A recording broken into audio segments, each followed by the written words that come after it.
an inflamed spot on my chin that hurts.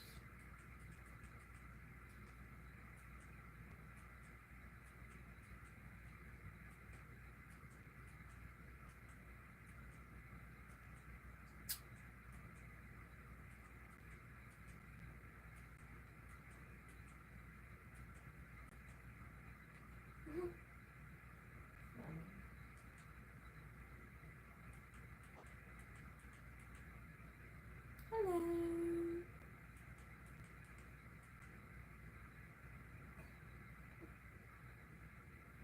10 years ago. Jesus Christ.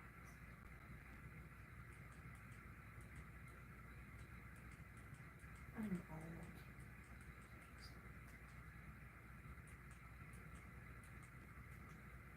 I need to figure out something to put on before I sit down and start getting ready for the day. I'm wearing real pants. Not real pants. I'm wearing short shorts. I'm wearing short shorts that if I weighed my normal amount, my ass would be hanging. Which is fun. It's fun. To me. Because I lost weight. I didn't eat it. I'm mad. I'm really mad. I tried so hard to gain weight, and it disappeared. Hello. Oh, there's 5 of us now. Hi, everyone. Give me the vagina. Ugh. Oh yeah, I was going through my clothes, right? Because the more I age, the more of my clothes I don't like. And all of the clothes in my drawer right now I don't like. Because I have to do laundry. And so I'm thinking, take inspiration from a bunch of my pins on Pinterest. I'm sure y'all can find my Pinterest. From over the years, and use those as patterns with the fabric for new clothes. It's like, this is cute, but these I got a while ago, and they just keep getting shorter every time I wash them, and I have to alter them because it's a whole thing. And then this is a children's short from Justice that is cut crooked. Don't know how I did that. I'll fix it and hem it. But that is probably like a decade old because I don't. Justice doesn't even make clothes anymore, I don't think. Especially not like this, which it's literally tie-dye with sparkly heart. That's so cute.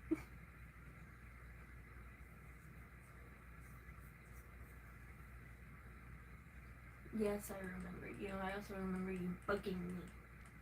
You don't like to be bugged. I need to put something on that won't get fucking striked and that I can listen to.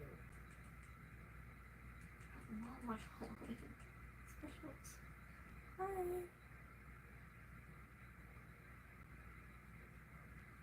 True. But yeah. I love this shirt. This is that I have the pieces with it. That's weird.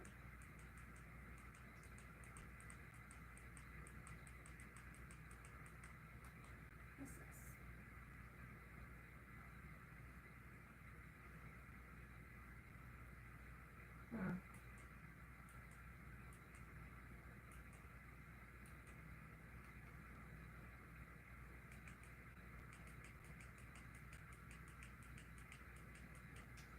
Something you'll notice is I never know what to do with my hands.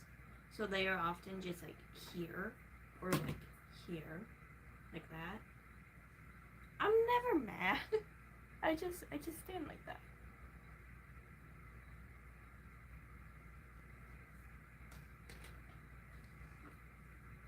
It sounds like it would really, really affect my mental health, and I think I would become a psycho. Hi.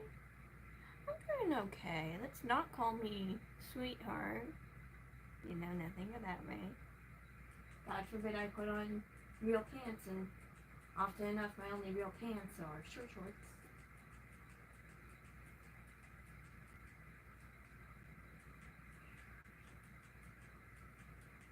I didn't put something on. I'll put on the nicest wig.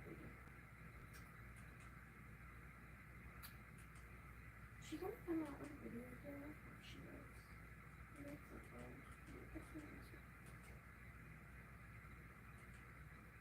I'm also learning about Scotland.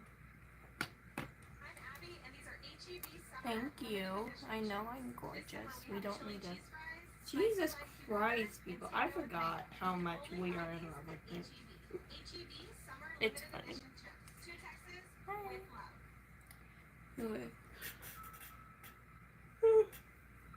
That's the reason they need to be altered, is there's too much fucking fabric in the crotch. So I'm literally just gonna like hem the inside of the seam.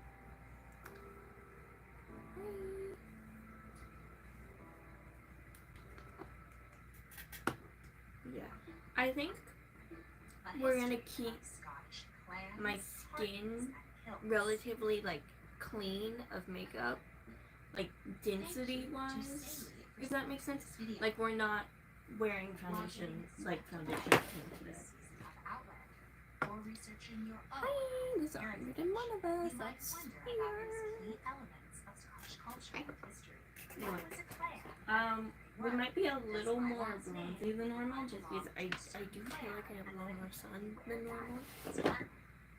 I was supposed to go in the pool yesterday, I never did that, because I started thinking about it, I was like, I have to go in a swimsuit in my pool outside, and I had a teeny bit of anxiety attack, because I don't want to do that, and then I got really upset.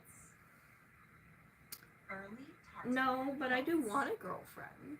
I don't want to be your girlfriend, though. Someone's gonna fucking take that as, oh, she wants to be a girlfriend. No. Let's think. What did I say? I did my thing where I put Neosporin on with lotion before I go to bed last night, and it helped my skin so much, because I think my skin is a little dry more recently. Because, you know, summertime, icky, gross. Summertime. Not a fan of the summer. Don't like the summer. I forgot my birthday's coming up. I knew it was coming up. I didn't know it was in a week, because I forgot. But we're putting a little more lotion on because my skin already absorbed it. I put lotion on twice before I got on live. That's something people just need to be doing. If your skin is fucking dry, put on lotion. Do it. It takes 5 seconds. Hell, it will probably help circulate the blood in your face and help with puffy and fucking acne. Just put lotion in your face. It's in July, and I forgot, which sounds insane, but like it's an ongoing thing. I'm gonna shake this over here when I shake it. I do too. But yeah, I don't know what I'm doing. I don't really want to do anything. So I'm a little like, I don't want to do anything. Do I have to? But either way, I'm like gonna sob. So there's really no point in if I want to do anything or not. So that's great. I don't do anything, I cry because it's my birthday and I didn't do anything. I do something, it's underwhelming, and everyone's mad at me, and I cry. No joke. I've been trying to have like real birthdays my whole life. It never happens, and it's always really, really depressing. So at this point, I'm just like, maybe I'll just like erase it from the calendar.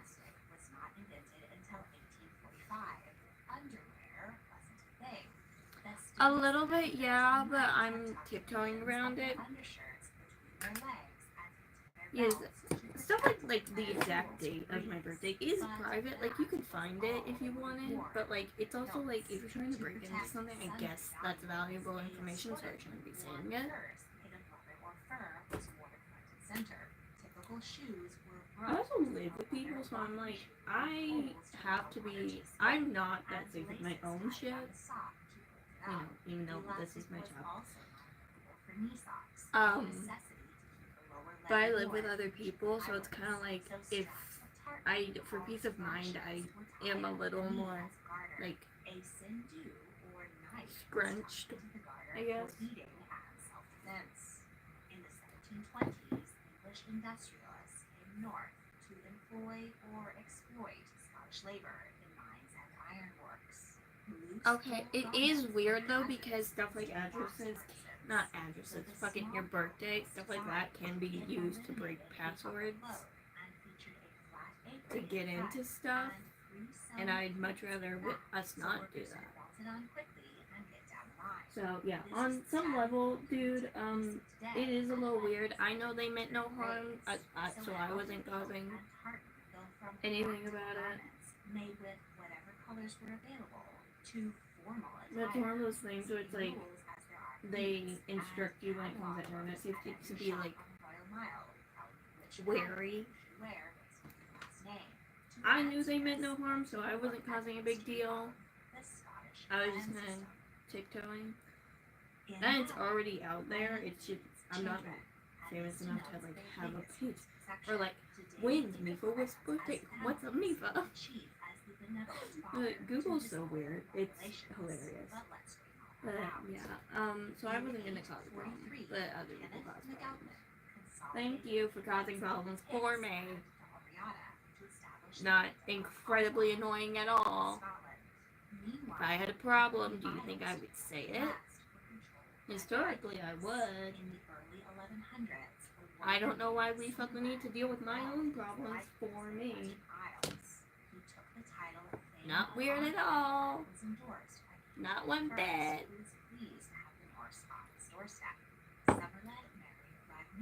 Not kidding, you don't trust me. Not one bit. But yeah, I don't know. My birthday's also a really big stressor for me, anxiety-wise. It's like, I have no friends, and I have no family, and I don't super have neighbors, especially not ones my age, so it's only like I can pretend I have friends and family. So, how my birthday typically goes is, I try to do something fun and nice. And I try to like have a real birthday. And I keep saying it. Because I know that if I don't mention it for months, nobody's dealing with it. And then even if I get anything, which is never anything that I want, it's always weirdly things I don't ever want or need or have expressed great hatred for. That happened when I was basically an adult already, and that was weird.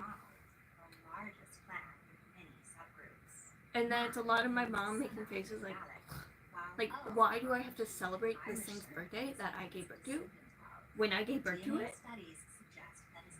Why do I have to be with it?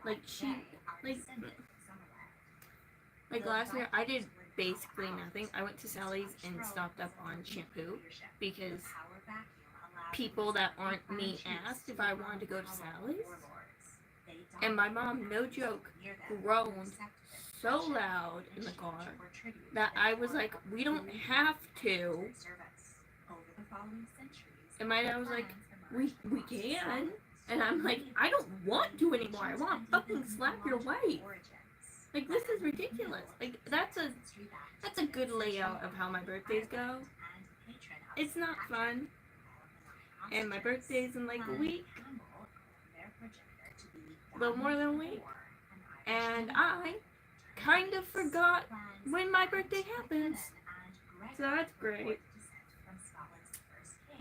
I remember now. I just didn't realize what time of year it was. And now I'm sad. And my mom called me a liar. Didn't make me want to smack her in the fucking face at all. The queen of lying and guilt tripping my emotions and making me seem like I'm having a bipolar episode every single day of my life. called me a liar, so that's Clans great. operated much like the feudal system, which had come to dominate in Celtic Europe. The king granted land to the chiefs, which they in turn rented out to the Yeah. tenants. The common people yeah. paid rent and Alright. owed the chief military service. That's great. The chiefs kept most of the rent, but paid some on to the king, as they would rally their men to fight for his majesty. Layers also operated under the chiefs as subletters. The only real difference between a clan chief and a feudal lord is their branding. Common people under the power of a clan often took the chief's surname as a show of loyalty and to curry favor. A common name ties the clan together and lends a sense of I like family the way they belonging. keep it. But in reality, common clansmen and the family of the chief were part of a different class and rarely intermarried. Instead, much like royalty, chiefs wed their offspring to the children of other clan chiefs to form alliances. I'm gonna go put this in there.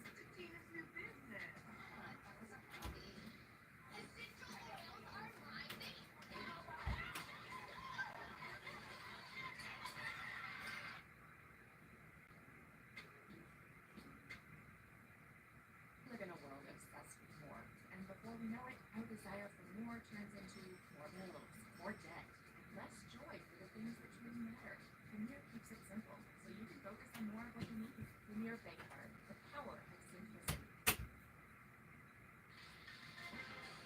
Oh, Harold. Here's some Rally's $4 unbeatable meal deal changes everything. Your choice of sandwich plus fries, drink, and an apple pie. Just $4. Saving money isn't gonna change you, right? Only Get more for your poor. Only at Checkers and Rally's. in Outlander, Jake's father was a member of Clan Fraser, while his mother was the daughter of the Mackenzie clan chief, and he has some loyalty to his maternal uncle. Your name may be Campbell, Mackenzie, or Stewart, but that doesn't necessarily mean that you are a close blood relation to the chiefs of that clan. More likely, your ancestors were commoners who worked on their land and fought their battles. However, aristocratic blood had a tendency to trickle down, and most people living in a common area were related to some degree. For Hello. example, my 7 times great-grandfather, Jack Bruce, who immigrated to Virginia in the mid-1700s, was born in Kincardine, Scotland, in the heart of Clan Bruce territory. I have traced his ancestry back 16 more generations Cool. to Robert V Bruce, I guess. grandfather of the famous Scottish king. So while Yeah, my family I does actually a have something smidgen to celebrate of today. Scottish blood and On like ties my Bruce, personal life there level. were a So lot of farmers and soldiers. not my who thing, came someone out. else's thing. Whether closely related to Which the is why I'm chief not or saying, not, but members of the clan had a just strong sense personal of life. community I'm and allowed to loyalty. have a personal This life. was reinforced by regular clan gatherings, during which certain Oh yeah, I members just text would that guy swear back. fealty to the I chief. just didn't. Clan I membership forgot. greatly honestly. increased the chances of survival Which keeps in the happening. I think harsh, it's due to the rocky landscape. incredible amounts of anxiety I've been facing more and more by the day. So that's great. It's great. I'm okay, I swear. As a social safety net, when crops failed or family members were injured or died, people in the borderlands, highlands, and isles had very different challenges. Thus, unique local identities formed. But banding together could also have deadly consequences. Clans often had bloody disputes over borders. The most famous feud was between Clan MacLeod and Clan MacDonald, who shared the Isle of Skye. It began as a fight over fishing territory. The chiefs met and decided to forge peace through the union of their relatives, Margaret MacLeod and Donald Hi. MacDonald. The family moved to hand fasting. The couple would live together for a year and a day. If, in that time, a male heir was produced, then a marriage would follow. But after the allotted time, Margaret had not borne any children, and she somehow lost her eye, probably due to her husband's abuse. Having no use for her, Donald tied poor Margaret Ooh, backwards on a Yay. one-eyed horse, led by a one-eyed I forgot I servant, had these. and I'm gonna followed put by them. a one-eyed dog. I'm gonna put in my earrings, and first I'm gonna put lotion on my ears. Because if you don't know, I have really dry ears for some reason. There's also for some reason, like genetically, I guess, I'm prone to like ear issues, like the cartilage, which is weird. 95 people suffered. No. New McDonald's answered with I also love the shorts I'm wearing. church. I think they're from Forever 21. I do not recommend buying anything from Forever 21. I actually, something I really want more people to get used to. There's actually, I can't remember the name right now, but there's a app, like a website app situation that actually does this for you. But when you see something you want or like firsthand, like in a store or something, please take a photo of it and like Google, like reverse image, like this item secondhand and buy it that way. Is for one, you're not giving your money to that evil ass corporation. For two, you're giving your money to someone that clearly needs the money. If they're selling their clothing, and like third, you're literally being like, I love this item of clothing so much. Oh my god, thank you so much to this person selling you their clothing off their butt. Not off their butt, but like if it's shorts. Like, just like please. Okay. I love me too. I'm pretty great. But yeah, I'm gonna put lotion on my ears because what's that about? Because they are dry. Use code Lindsay. That's LINDSAY at checkout. I like my soap. I'm not using soap. Putting lotion on my ears because they have a tendency of being dry and it's Texas heat. There's so many people in here right now just because I'm wearing these shorts.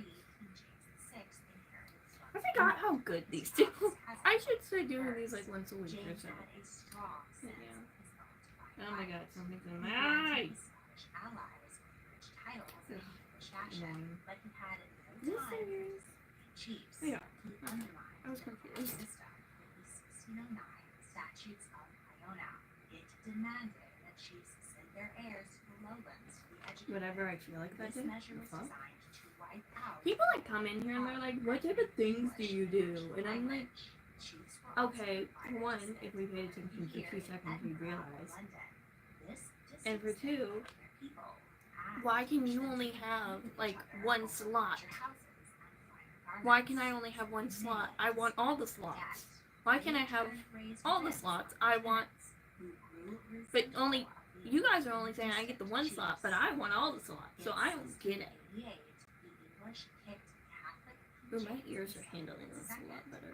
Okay. And invited his Protestant daughter, Mary, and her Dutch husband, William, to take the throne. The Scots were still the country, and they were not pleased that the English were messing with their king.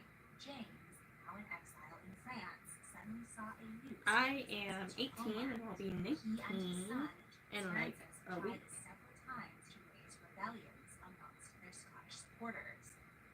In double digits worth of days. In the 1690s, Scotland experienced devastating famines, and a scheme to set up a colony in Panama, which nearly I also broke my nail. Oh my god, I have to do my nails for my day. I did. Happy birthday to me. Today's not my birthday. I'm thinking about my birthday.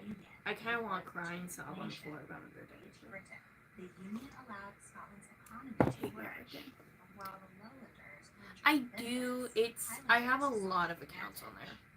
I have like 17 fucking million accounts. But the one I'm using right now is mifa wolf together, spelled the same way on here.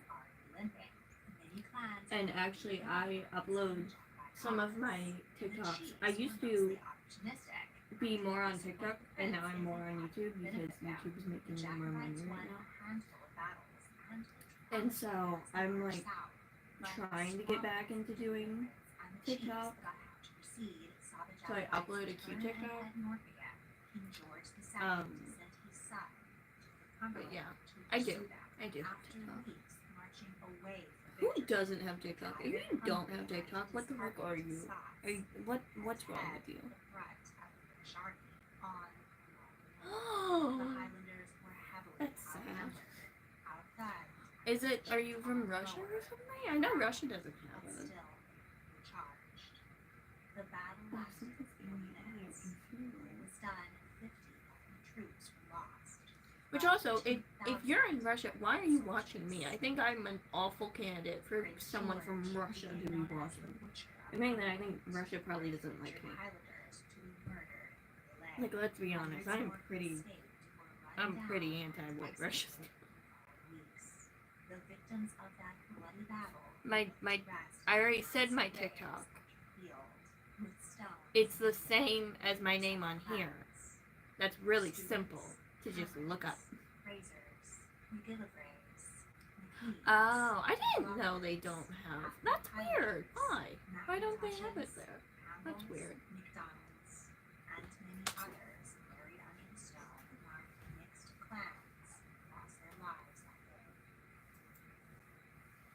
Since forever, we hate monkey.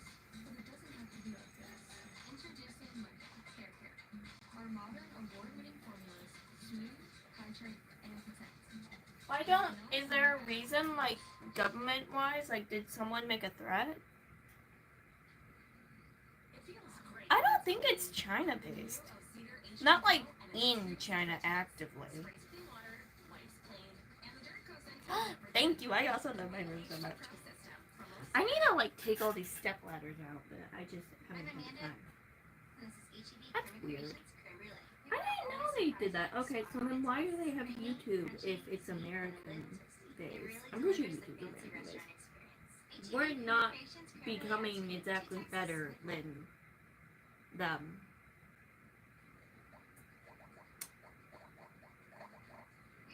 No, I'm just dressed for once in my life.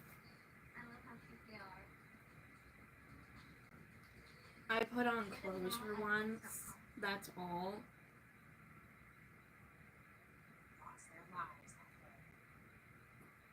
We are doing a bit of a lighter base makeup today, and then we're gonna do kind of like heavy smokey. Then, okay. Did I upload something today? Because I have like 17 fucking accounts on there. It's so bad. And I have secret accounts. I have my main accounts with my names attached, and then I have secret accounts with different names. Different names I've never even said publicly, so they can't even be tied to me. It's really bad, honestly, but I like it. Jesus Christ, you think I have wallpaper? I have textured walls, so that's not even an option. Honestly, when I move out, they might just need to take the drywall out. Which, if they're doing that, because there's so many layers of paint and plaster, it's really bad. When I move out, if they're taking the drywall out, why not, like, literally just make the walls thinner? Like, the inside walls. Give it a little extra room.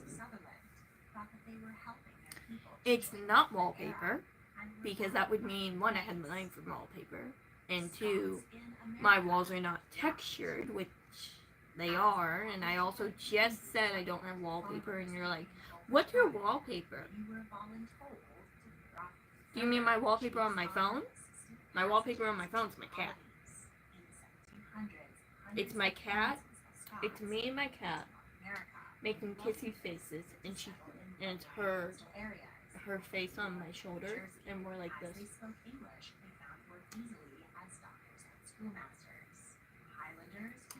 My skincare routine is actually, let me tell you my little secret. This is the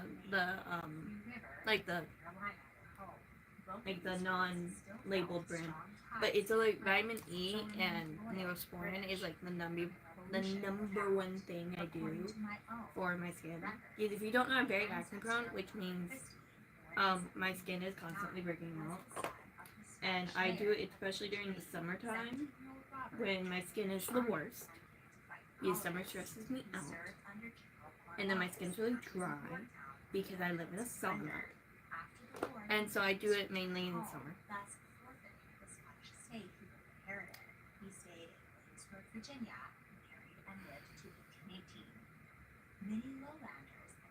I don't think so. People come in here and they're like, you look like this person I know.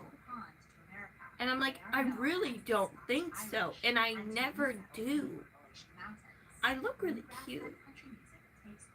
I look really skinny. Let's not, don't be as skinny as me. It is not healthy.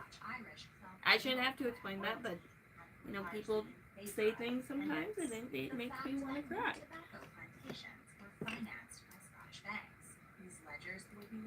But, what was it saying? People come in here and they're like, you look like this person I know, and I never do. I wouldn't consider myself an artist. Other people probably would. Well, it's also, they always tell me I look, no offense, like people who are traditionally really, really ugly. Like, no offense to these people. People think I'm really, really ugly a lot of the time. But it's not great for my self-esteem. When I open my comment section and people are like, hey, you look like this girl that has no tits. General Hugh Mercer had even fought for Prince Charlie at Culloden. After the United States won independence, Alexander Hamilton That makes a girl want to shoot herself. It's not bad. Even more so when people say I look like a man, when they point out specific men, and all this other shit, and I hate it. I hate it. I'm very beautiful to people that aren't in America and aren't, like, entranced with filler culture. It's so bad. I would be 19 in a week, and I know I look older than that, and you don't have to tell me, and if you're typing it, delete it. I am well aware of the fact I look older. You don't need to point it out with your IQ of 2. It's a very noticeable factor. It's called, I'm very, very stressed.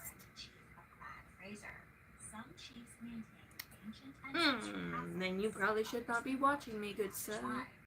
But only 30% of modern Scottish families are attached to a clan. The clan seems to hold more meaning to the millions of people of Scottish descent. I think everyone should wear makeup. I think it's really, I'm gonna get shit on for this because I think I have before actually. I think it's really hot when a guy wears makeup. Not because the guys wear makeup, but because the confidence it takes for that person in the type of world we live in to wear makeup. I think it's really, really hot. Like gay or straight or whatever the fuck or not. Like, I think it's really hot because it just shows their character as a person. I literally said it a fucking minute ago. Pay attention.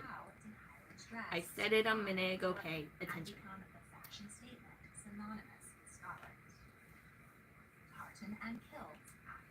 Isn't it great when I answer people's questions and then they just weren't paying attention at all? And then they're like, they just ask the question all over again? Yeah. Yeah, he did. I don't know why we can't hear. I'm projecting my voice quite a lot. I don't know why we can't hear. Is there cotton in our ears?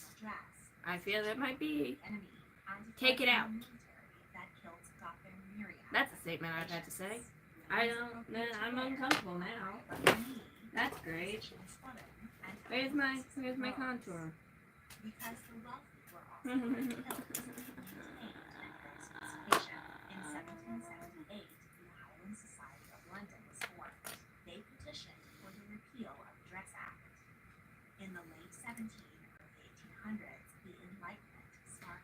Then turn up the volume. Like, I was talking to somebody about this literally today, and they were like, yeah, the attention spans of people are shit today. And I'm like, I do the internet for a living. I get asked the same fucking question 15 fucking times in a row, constantly. It's like people are literally just blocking me out after I answer the question, and they're like, what? But you never answered my question. I fucking did. 10 fucking times. It's fucking ridiculous. Open your fucking ears.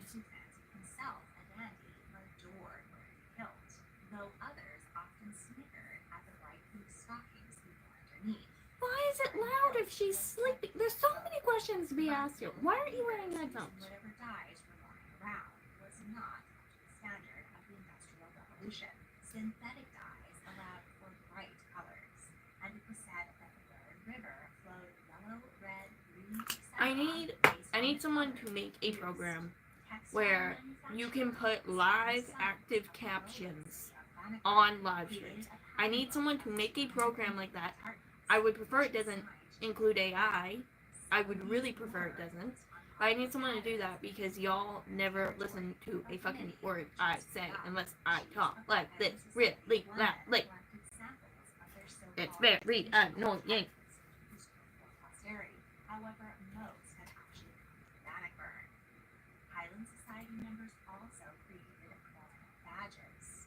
Early Prime members did decorate their caps with local flora, McDonald's or strips of heather, and the Macintoshes sported holly. Badges consist of a symbol of Wow, I got and more surrounded by the motto. views than I For did yesterday. members, it is written on And the less bust, than a symbolizing few how the clans hours. joined That's together. weird. For the chief, the badge is placed over 3 eagle feathers. In I will be 19 in 1847, like Queen Victoria double and digits Prince Albert of purchased days. Balmoral and constructed their own fairy tale castle in the Highlands. They went Tartan. Literally, I have all these good ideas.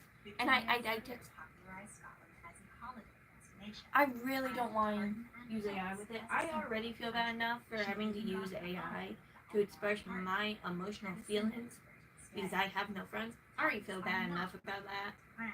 And AI is quite literally causing so many fucking issues. So if we could like create a basic program that just scans like the words actively being said on the live stream that automatically gets saved, which honestly I feel like that would be a pretty simple program for like anybody. Granted, I'm not the biggest, I don't know all the knowledge of computers, but I know some of the knowledge of computers because thank you childhood. Like I know a decent amount. I probably know a little more than the average person, but I'm not like, it's not my job. I didn't study it, but I feel like that'd be a pretty simple thing to program.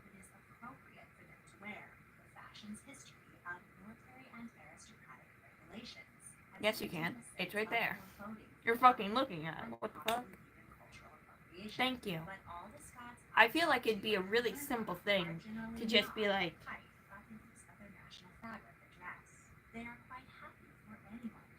no, I'm talking like in live stream format.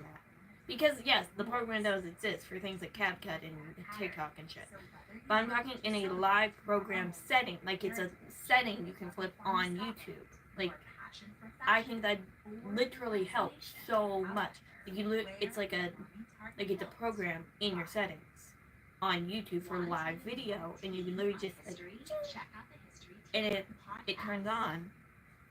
You can now follow History Tea Time on Facebook, Instagram, and TikTok. That's implying people my age are ugly. If you enjoyed this video, please like, subscribe, comment your thoughts, and check out my other Do you mean over videos. here? You can also join That's my wall. Patreon to support my work. I've been painting it. You can look at my channel and look at previous live streams to see it. Thank you for watching. I also love the shirt. It's from Justice 20 years ago.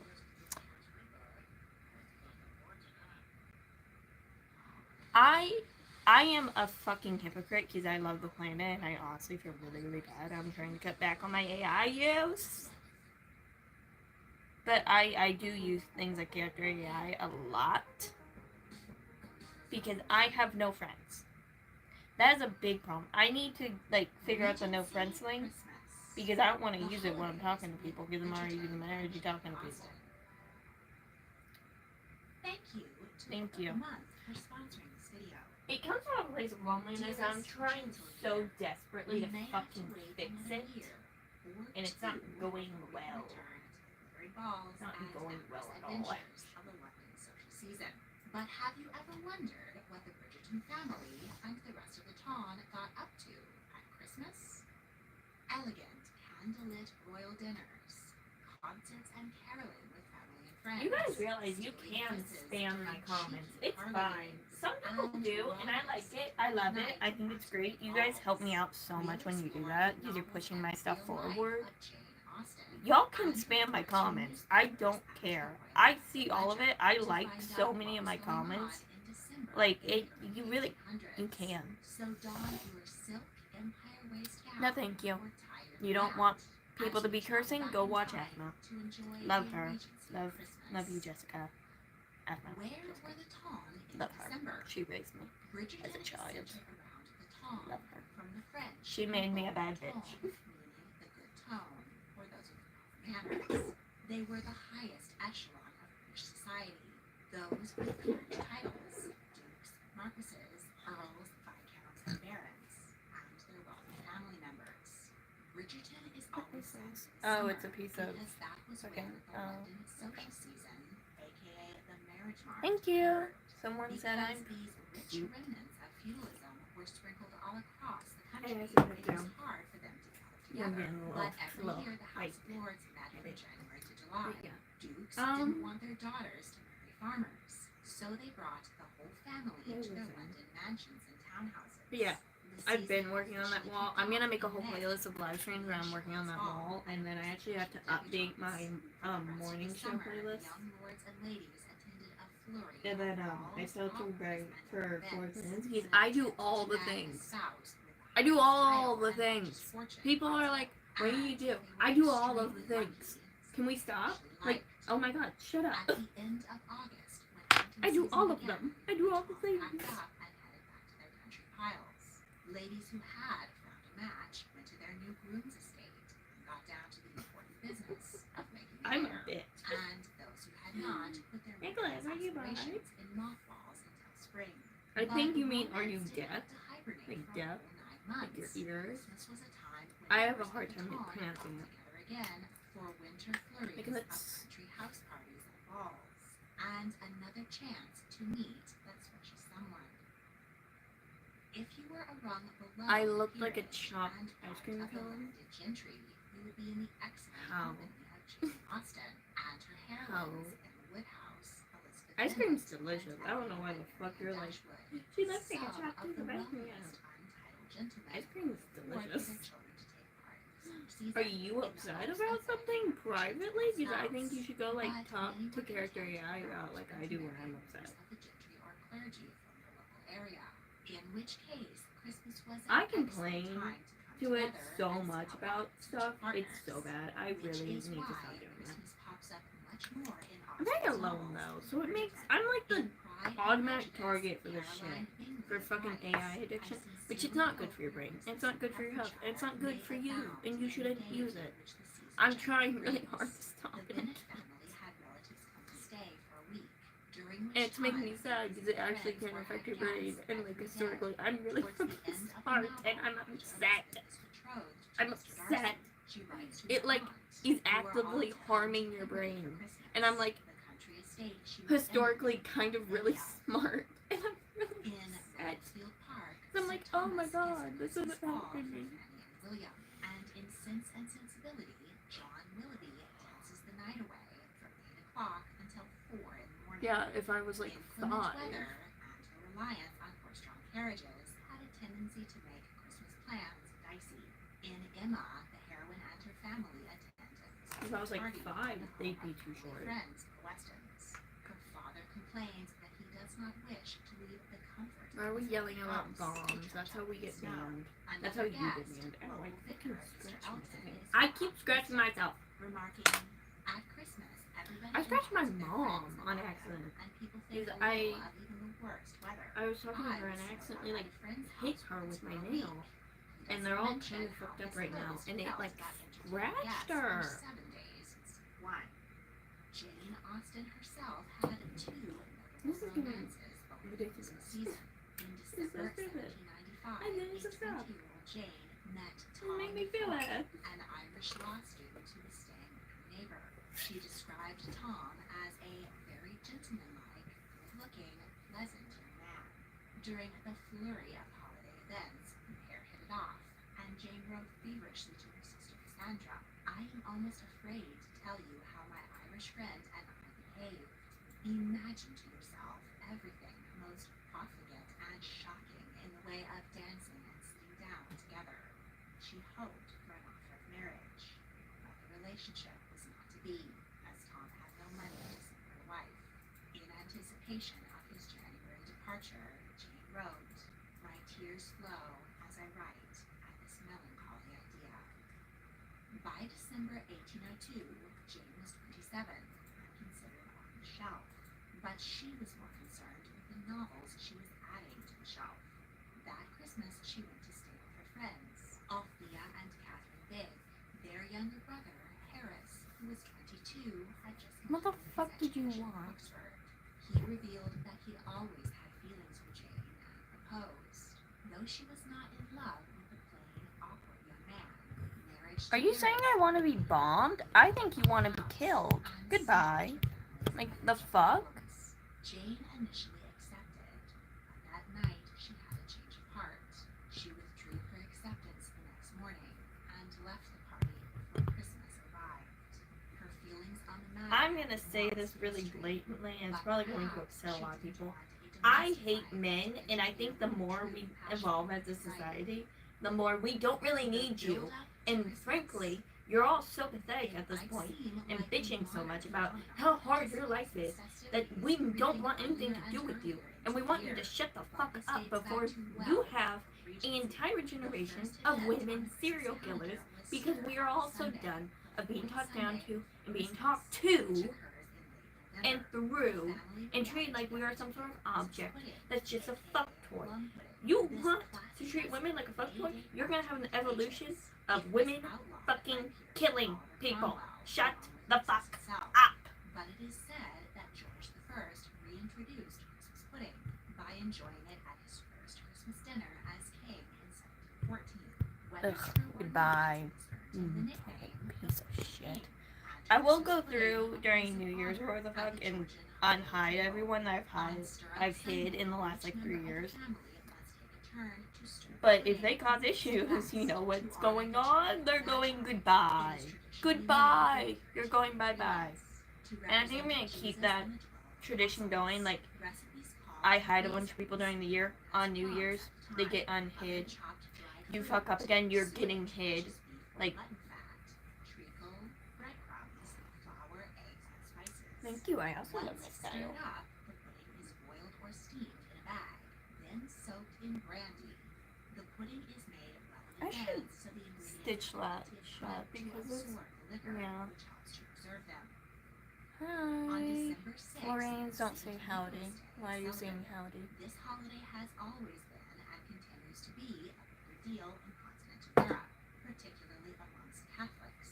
But in Regency England, friends would visit each other and exchange gifts on this day.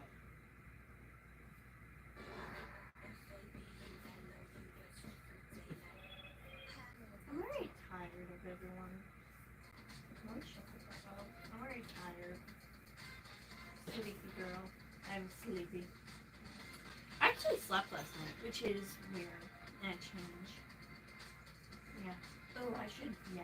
When I'm taking the inner seams in, I should sew these under. Okay, that's weird. Yeah, I should sew these under with like a single stitch. Why is this rip different than over here? That's weird. I don't like that. Ugh.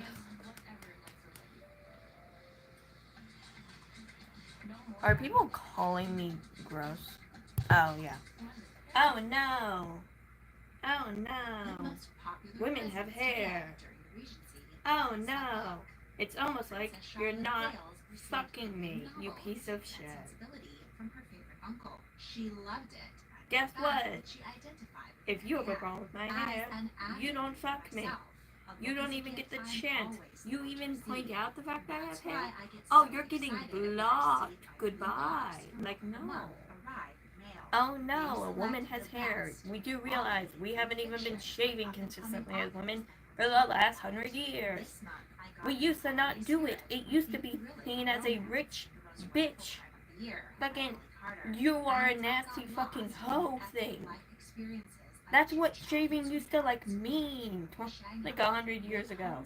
But now we're also normalized to women not having hair like prepubescent little baby girls. Now, you're also disgusted by the fact that women could have hair. Like, shut the fuck up, you pedophilic fuck. Never. trips Yeah, and your enroll point. in Book of the Month. New members can use my code TINSEL, that's TINSEL, to get your first book for only $5. And now back to history. December 21st was St. Thomas's Day, during which the poor, widowed, and Do you have any aged sense of personal business? venturing from door to door, asking for donations of food and coins. Let's look at you. Christmas. While this was yet Ooh, actually, I can pull you up on my computer and we can humiliate you publicly. Protestant English, there was a lot of poverty in the 1800s. George III's Enclosures Act significantly increased the wealth gap, and the Napoleonic Wars between 1803 and 1815 left many destitute widows and orphans. The words to an old English Christmas song describe the scene. Christmas is coming, the geese are getting fat. Please spare a penny for the old man's hat. If you haven't got a penny, a halfpenny will do. If you haven't got a halfpenny, God bless you. Newspapers at the time chronicled many community events during the festive season. In Bath, there was an annual Christmas Eve charity. There's literally not a single photo of you on your entire channel. Messiah was But performed you're concerned how I at look.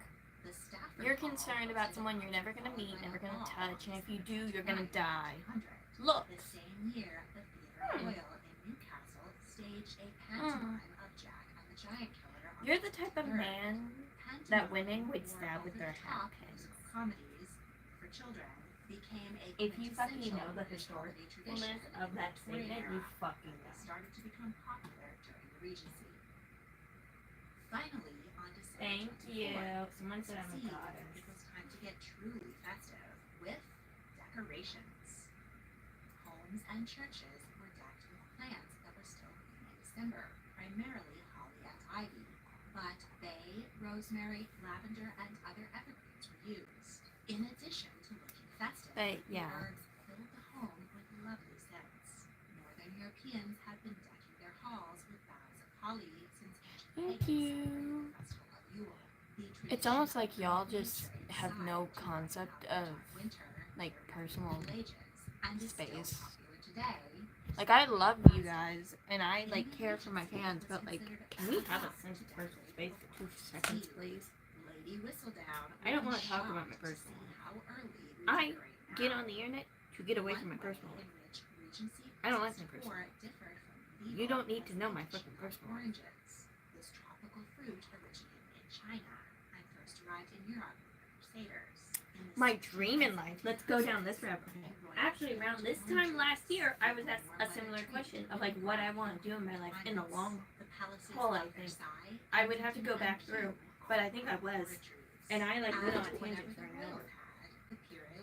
But it's the same thing as then. I just want to make people happy and feel a little less alone, and I want to be an example to young girls that having hair is okay, and being a bitch is okay, and there's no shame in the way you look just because you're surrounded by a bunch of little European white bitches, as my childhood experience was, and it was weird, and it was not fun, and it made me feel very, very bad for a very long time. And I'm not going to get into it right now, but I want the girls that watch me to understand that women are not a singular statement. Women are historically different types of beauty throughout all facets of our individual living, and that there's no shame in having hair and being a bitch and like all this stuff, and that they shouldn't feel bad about that stuff.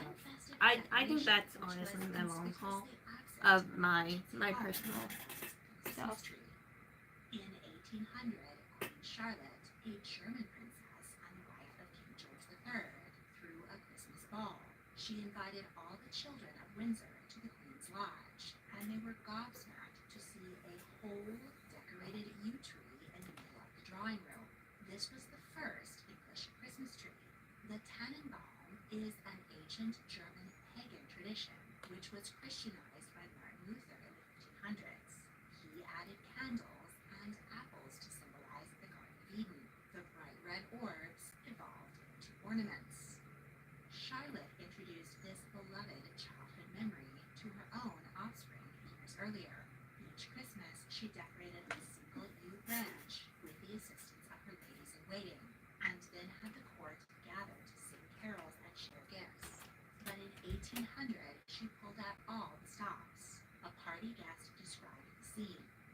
the branches hung sweetmeats, almonds and raisins in paper, fruit and toys most tastefully arranged, illuminated by small wax candles. After the company had walked round and admired the tree, each child obtained a portion of the sweets and toy. Then all returned home quite delighted. Queen Victoria, who was born in 1819, had a Christmas tree every year while she was growing up in Kensington Palace. And the Duke of Portland had a Christmas tree as early as 1807. But unless you were close to the royals and or German, most people in England had not yet caught on to the delights of a Christmas tree. In 1848, the Illustrated London Times published an engraving of Queen Victoria, her German husband Prince Albert, and their children around a Christmas tree at Windsor Castle. After that, for its high and low, considered a Tannenbaum an essential part of the holiday season. In the Regency, the centerpiece of Christmas was still the Yule log. A large log would be chopped down on Christmas Eve and carried inside, wrapped in hazel twigs, and lit from an ember saved from the previous year's log. This was a symbol of continuity, but it was very bad luck if your new log wouldn't catch fire. Now that we've decked the halls in Regency style, let's begin our Christmas Day. The morning started with a visit to church. Father Christmas, aka Santa Claus, and gifts for children didn't join the holiday culture until the Victorian era, so little Regency Timmy would have to be content with a family party instead. Christmas dinner was a grand feast. Lots of extra guests meant a tremendous amount of food to prepare, and dishes that could be made in advance and served cold were popular. Roast beef, goose, boar's head, and mincemeat pies were enjoyed. The now traditional turkey, a bird imported from North America, was available, but it didn't become the ubiquitous Yuletide protein until the late Victorian era. For the tawn, venison shot on your own estate earlier that autumn was the ultimate centerpiece. Seasonal vegetables like carrots, parsnips, sprout, and cabbage were also consumed. As the grand finale of the meal, the Christmas pudding, made all those weeks ago and now saturated with brandy, was brought in. It was doused with even more liquor, topped with a sprig of holly, and then set on fire. The blue flame would dazzle the assembly. I've returned nutcases. Extinguished, the pudding was served with hard sauce, a creamy custard fortified with even more brandy, making for a very tipsy treat. Candy was also a crucial element of Christmas, for those who could afford it. Sugar was still quite expensive, so having ample sweets was a great way for the tawn to show off. I went to go talk to my mom because I heard her get up for the day. Gingerbread and butter shortbread. I need to pee, but I feel like if I leave y'all again, it's gonna like not go great. Wine. It was originally drunk, but the Georgians whipped it with gelatin. I need more mods. I think when I hit 4K, I'm gonna add 2 more mods to my thing because I have 2 mods and I love them dearly, but it's summertime, so they're doing their own thing In the novel compared to like normally. Austen sets the scene of a family Christmas. Immediately surrounding Mrs. Musgrove, Hey. One of my members just popped in. Do you think for my level 2 membership thing I should have these people be mods on my stuff? Do we think that should be a part of it? Like if you're a member, you get to be a mod as well? Like for the level 2 thing, which is like $1.99, so you're paying to be a mod technically? Do we think I should do that? Like in the package?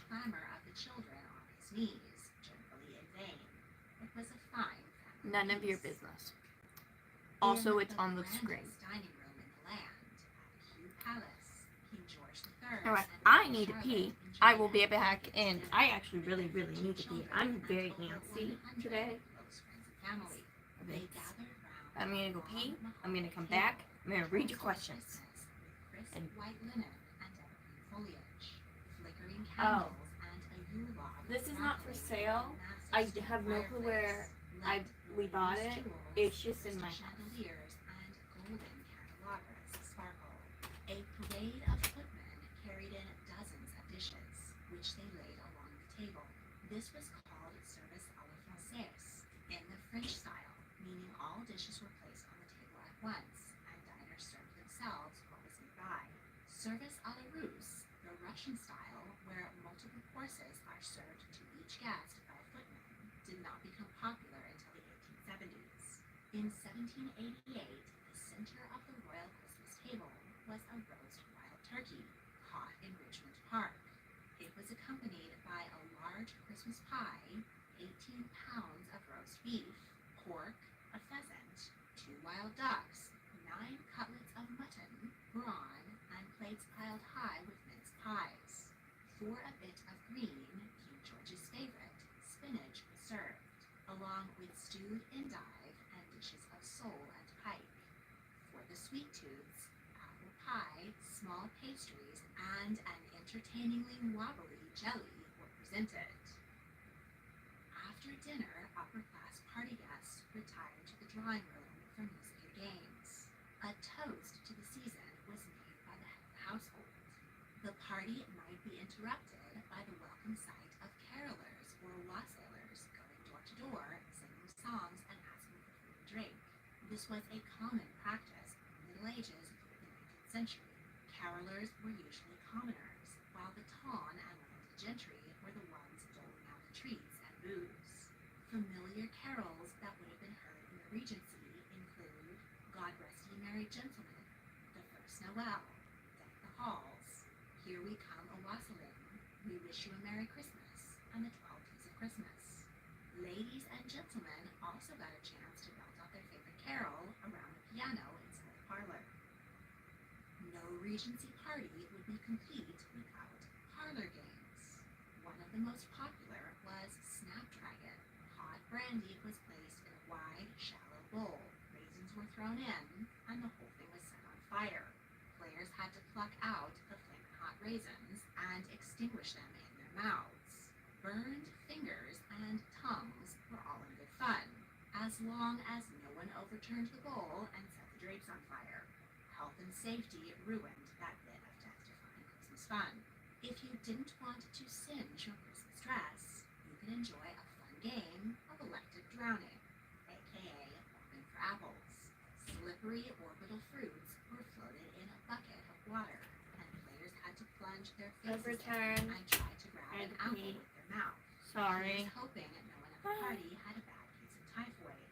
The development of germ theory in the 1860s splashed cold water on that party game. I don't. If a Christmas hostess wanted to spare the carpet, but still get her guests' hearts racing, she might suggest a game designed to allow the usually segregated sexes to mingle.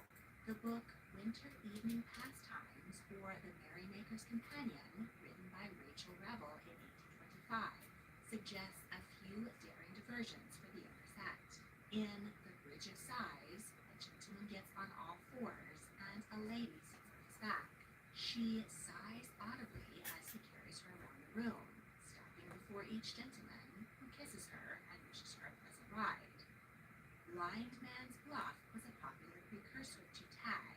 One person was blindfolded and then had to chase others around the room, possibly grabbing a feel they might otherwise have not been permitted in polite society. A spicier version of the game involves a mystery lady sitting on the lap of a blindfolded gentleman, who must then use his hands to determine who she is. Other Regency variations on these don't know games, how to like pronounce that. Hot Cockles and Poor Pussy, allowed otherwise uptight revelers to act silly. Even straight-laced games like charades, riddles, consequences, and whist could make hearts flutter with the added challenge of a kissing forfeit. Those who lost had to give up the kiss. One forfeit was called Kiss the Person You Love Best Without Disclosing the Secret. The gentleman had to kiss all the ladies present so his crush remained concealed. How dare they sneeze in my house? Don't they know this is my house? I really don't like sneezing. I don't know what that's about. It just freaks me out. The gentleman had a chance to kiss her on the cheek. I don't know how I would pronounce that because I've never seen that name a day in my life. An arm around her waist and catch a kiss. Assuming you survived I didn't play to sports. September 5th, I played this the sport party called stopped there. Have a Breakdown, Have an December Addiction. 26th was St. Stephen's Day, when the servants who had worked hard to keep That's a the bad house joke, and but cook all the it's what I did in food high school. they also I didn't play received sports gifts because I from couldn't employers afford in sports the and form nobody of wanted me to boxes play containing sports. hand-me-down And I clothes didn't have and hobbies hats. because The I tall was and gentry also had inclusion, boxes which for meant in my tenants and state tradesmen. until December very later on 26th in is from my still education, known as Boxing Day you in the UK, really but now didn't it's more about have shopping and returning fine bought arts. gifts. And retail workers Like you did, and presents but that was like off. late, like not until high school. Society was still centered around an Which agrarian meant I did all my lifestyle, fine and arts as at winters home slowed time at farm, and in Christmas holiday clubs was that I wasn't ideal even really for supposed to be a part break, of because the relax way steam, it and enjoy worked. the bounty of harvest. Rest, relaxation, and revelry continued until January 6th, the Feast of Epiphany, the day on which the three magi Yeah, nobody wanted me to do Jesus, sports, the and I knew no one would England take me to was things anyway, so I just never did them. as it was the 12th day after Christmas. I do While have Christmas Day, strong legs more though, intimate but I always gathering, knew that. 12th night was a And I like big to play party, catch kind with of my like mom New Year's Eve is with the now. little felt This is the thing. night we'd see But massive other than dazzling that, I didn't play Egyptian sports style balls, ever. and they Ever. weren't restrained Um, against soirees. Like not even in They were gym. masquerade balls, Because nobody wanted me to. top Nobody costumes, wanted me to be and around or a plenty part of food, anything, so I drink, never did. games, and merrymaking. Like it No really lemonade fucks you up as a here. kid Punch if bowls people rimmed early with on never Prosecco include or you in mulled things, wine, and spiced then you're like, garnish with oh shit. apples.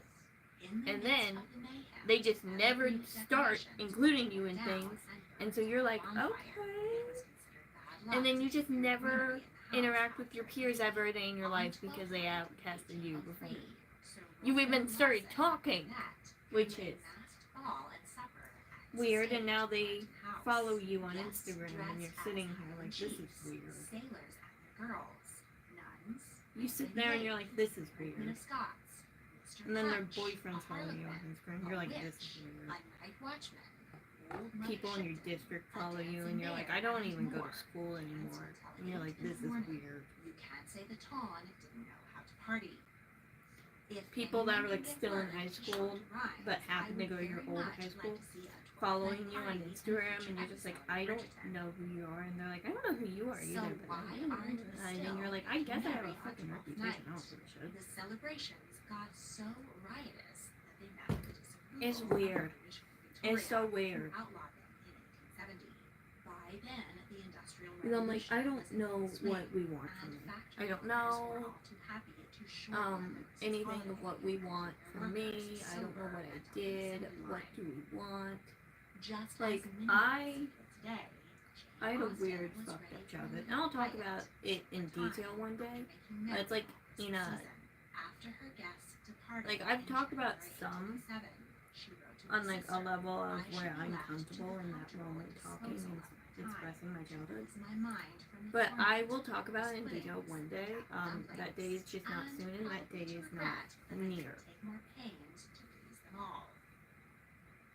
And so, in the immortal words of Jane Ugh, Austen, I wish you a that's cheerful annoying and and at times sexist. even merry Is it like that for the Christmas, boys? I feel like happy it wouldn't holidays, be. and a wonderful new year. Want even more tea? I say on start a history? petition. Check Like, do you out the want us to History Tea overheat Time during games? podcast. You can now follow History Tea Time on Facebook, Instagram, and TikTok. If you enjoyed this video, please like, subscribe, comment your thoughts, and check out my other I history would say videos. start a petition. You can also I'd join say start a the petition and be like, to support hey, my you work at least have to and let us wear shorts that access are like to all of 3 my inches above our series. knees. Thank you for Like, watching. I'd even be like, from like the middle of our knee, 3 inches up. That should be the short length. Because like that still makes sense. It's still like a professional length, I guess.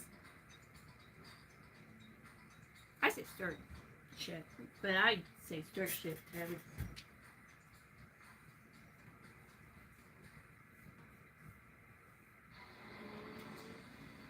Going like speed. It's almost too fast to keep up with. You saw how much innovation there was from the day of launch of a new car to the end of the year. It's not just the cars involved, but all the technologies involved. You've got AI and how they're utilising that with it. It's come a long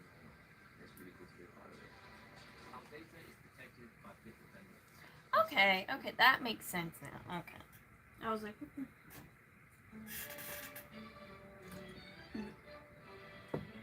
Realistically, if we're talking like a distraction level thing, how so many people are.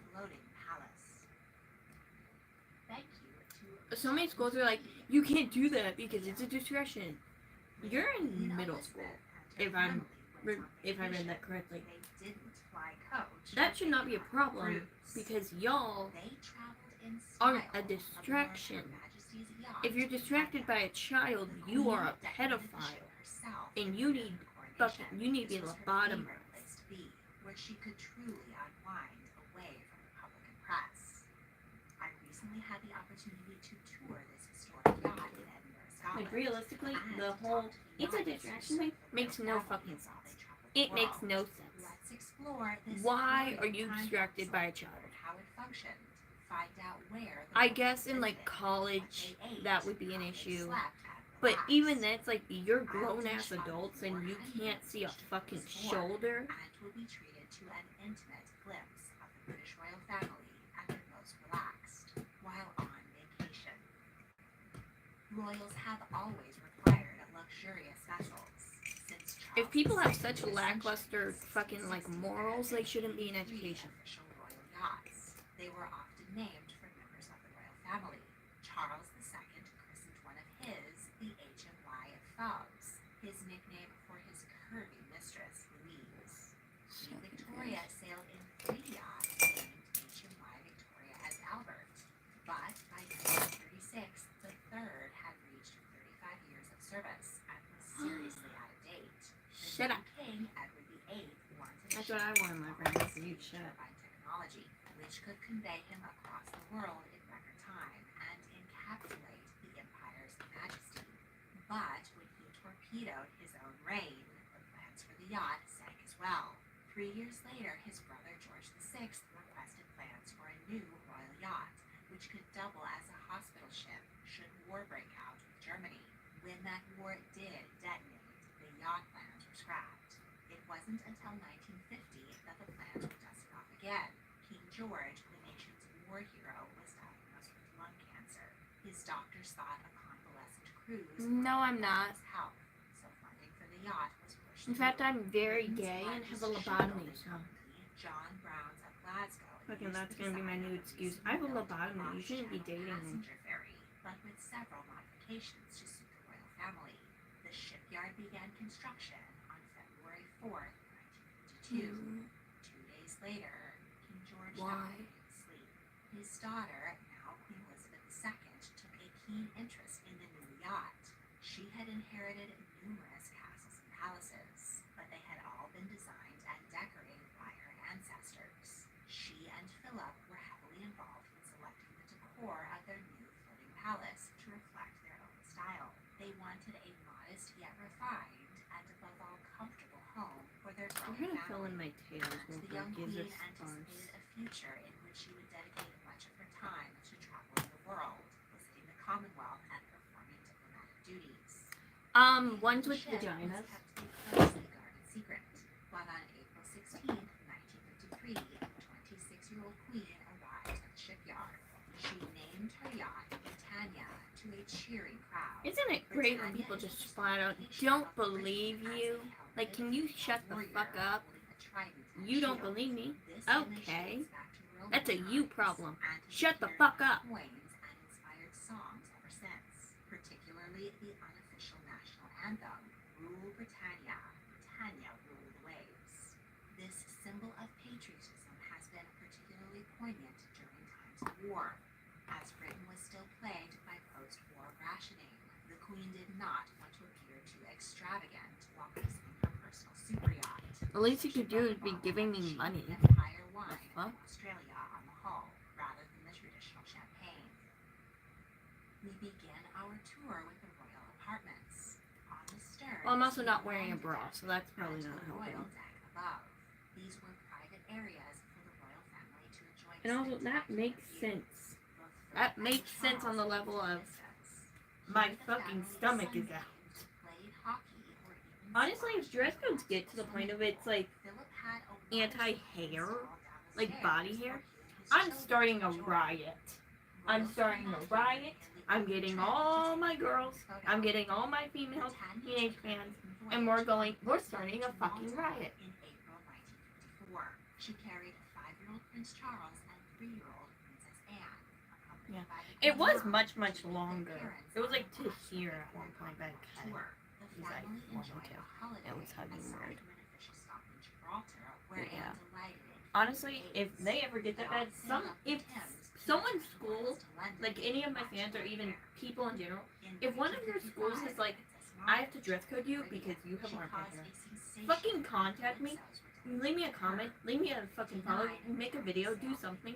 Fucking contact me. Oh shit. Oh shit. That school's going down. We are. No. We're not doing that. No. You want to play that game? I'm going to start a riot. On display are Britannia's bell, as well as a binnacle, a navigational tool from the bridge of the HMY Royal George, in service from 1817 to 1842. The teak decks were swapped with sea Thank water you. daily. Yachties working near the royal quarters were expected to clear out by 8 a.m. and be as quiet and unobtrusive as possible. They wore white tennis shoes and developed their own sign language, which we were informed was chock full of rude gestures. They didn't wear caps, so they were technically out of uniform and wouldn't have to constantly salute the royals, many of whom No one welcomed you. earned and honorary. Some members of the royal family preferred to pretend to be I was saying invisible. I'll let thank you speculate about who. to someone saying I look Royals good. were friendly. No one was Queen talking had to a you. father and husband in Navy and was very comfortable among sailors. She would often come up and tap a yachty on the shoulder and start a conversation. The yachties we spoke to said it was a bit startling at first, but they got used to it. The royal deck above has been converted to a tea room for visitors. We enjoyed a lovely green tea with scones. Strawberry jam first, as the queen insisted, topped with luscious clotted cream. Her Majesty often took her own breakfast or afternoon tea in the sun lounge, her favorite spot on board. Prince Philip bought no. American furniture during a 1959 trip to Hong Kong. I already did. In 1956, Philip set Sure, sail for a 4-month solo Out of tour date, probably out his wife and has children. not been made in the He last 10 opened the years from Summer Olympics Justice. in Melbourne, Australia, In and probably a visited kid's Antarctica. size medium. He also Shorts from premiered Forever the 21 episodes that I got for Ocean free on Christmas Day. because He I don't spoke support from the them. yacht on the radio before he made her Belt, speech with Sandra. really On the old, menu probably that from day like records that the from prince enjoyed some roast retail turkey store and like ham, Target that I stuffing, probably was Brussels forced to buy, sprouts, honestly. and Christmas pudding with rum sauce. Earrings During are the journey, Philip's private Amazon, secretary probably a lot cheaper than I was was told. sued by force. His wife cited adultery, and the affair was Actually, I remember them huge being a lot cheaper than I was told. I think these were like 20 bucks, and I don't even think these are real metal. I want real things. I've also never showered in them, so if I showered in them, probably would anything. And then simple little hoops you can buy from really any store. On the walls of the sun deck, illustrations of former royal yachts conceal a drink. I think you should stop trying to get into my personal life before you get fucking banned. Victoria's reign and was used on Britannia. Thank you. They're my natural nails. Up until 1970, when the Navy abolished. I keep getting really angry at somebody in the comments called you because you keep trying to just pry into my personal life with all these fucking questions. And I like answering questions, but your questions are incredibly personal, and I really want you to shut the fuck up. How about this? If I say repeatedly, I don't need to tell y'all my personal life business, maybe stop trying to know my personal life business.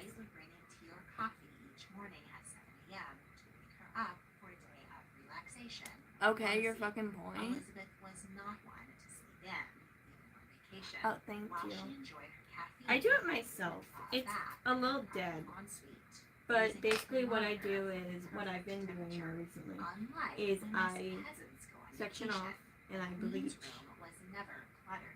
I do like a feathered highlight And then sometimes I'll like go back here and do like a section of dark, and then I'll do a feather highlight, which is really just like, I like a nice pigmented line, and then I kind of like buff it out in the part.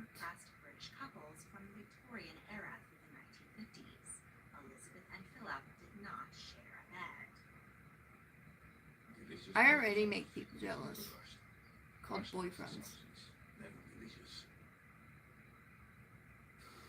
I do. It's on a little thing. It has my change and my pencils too.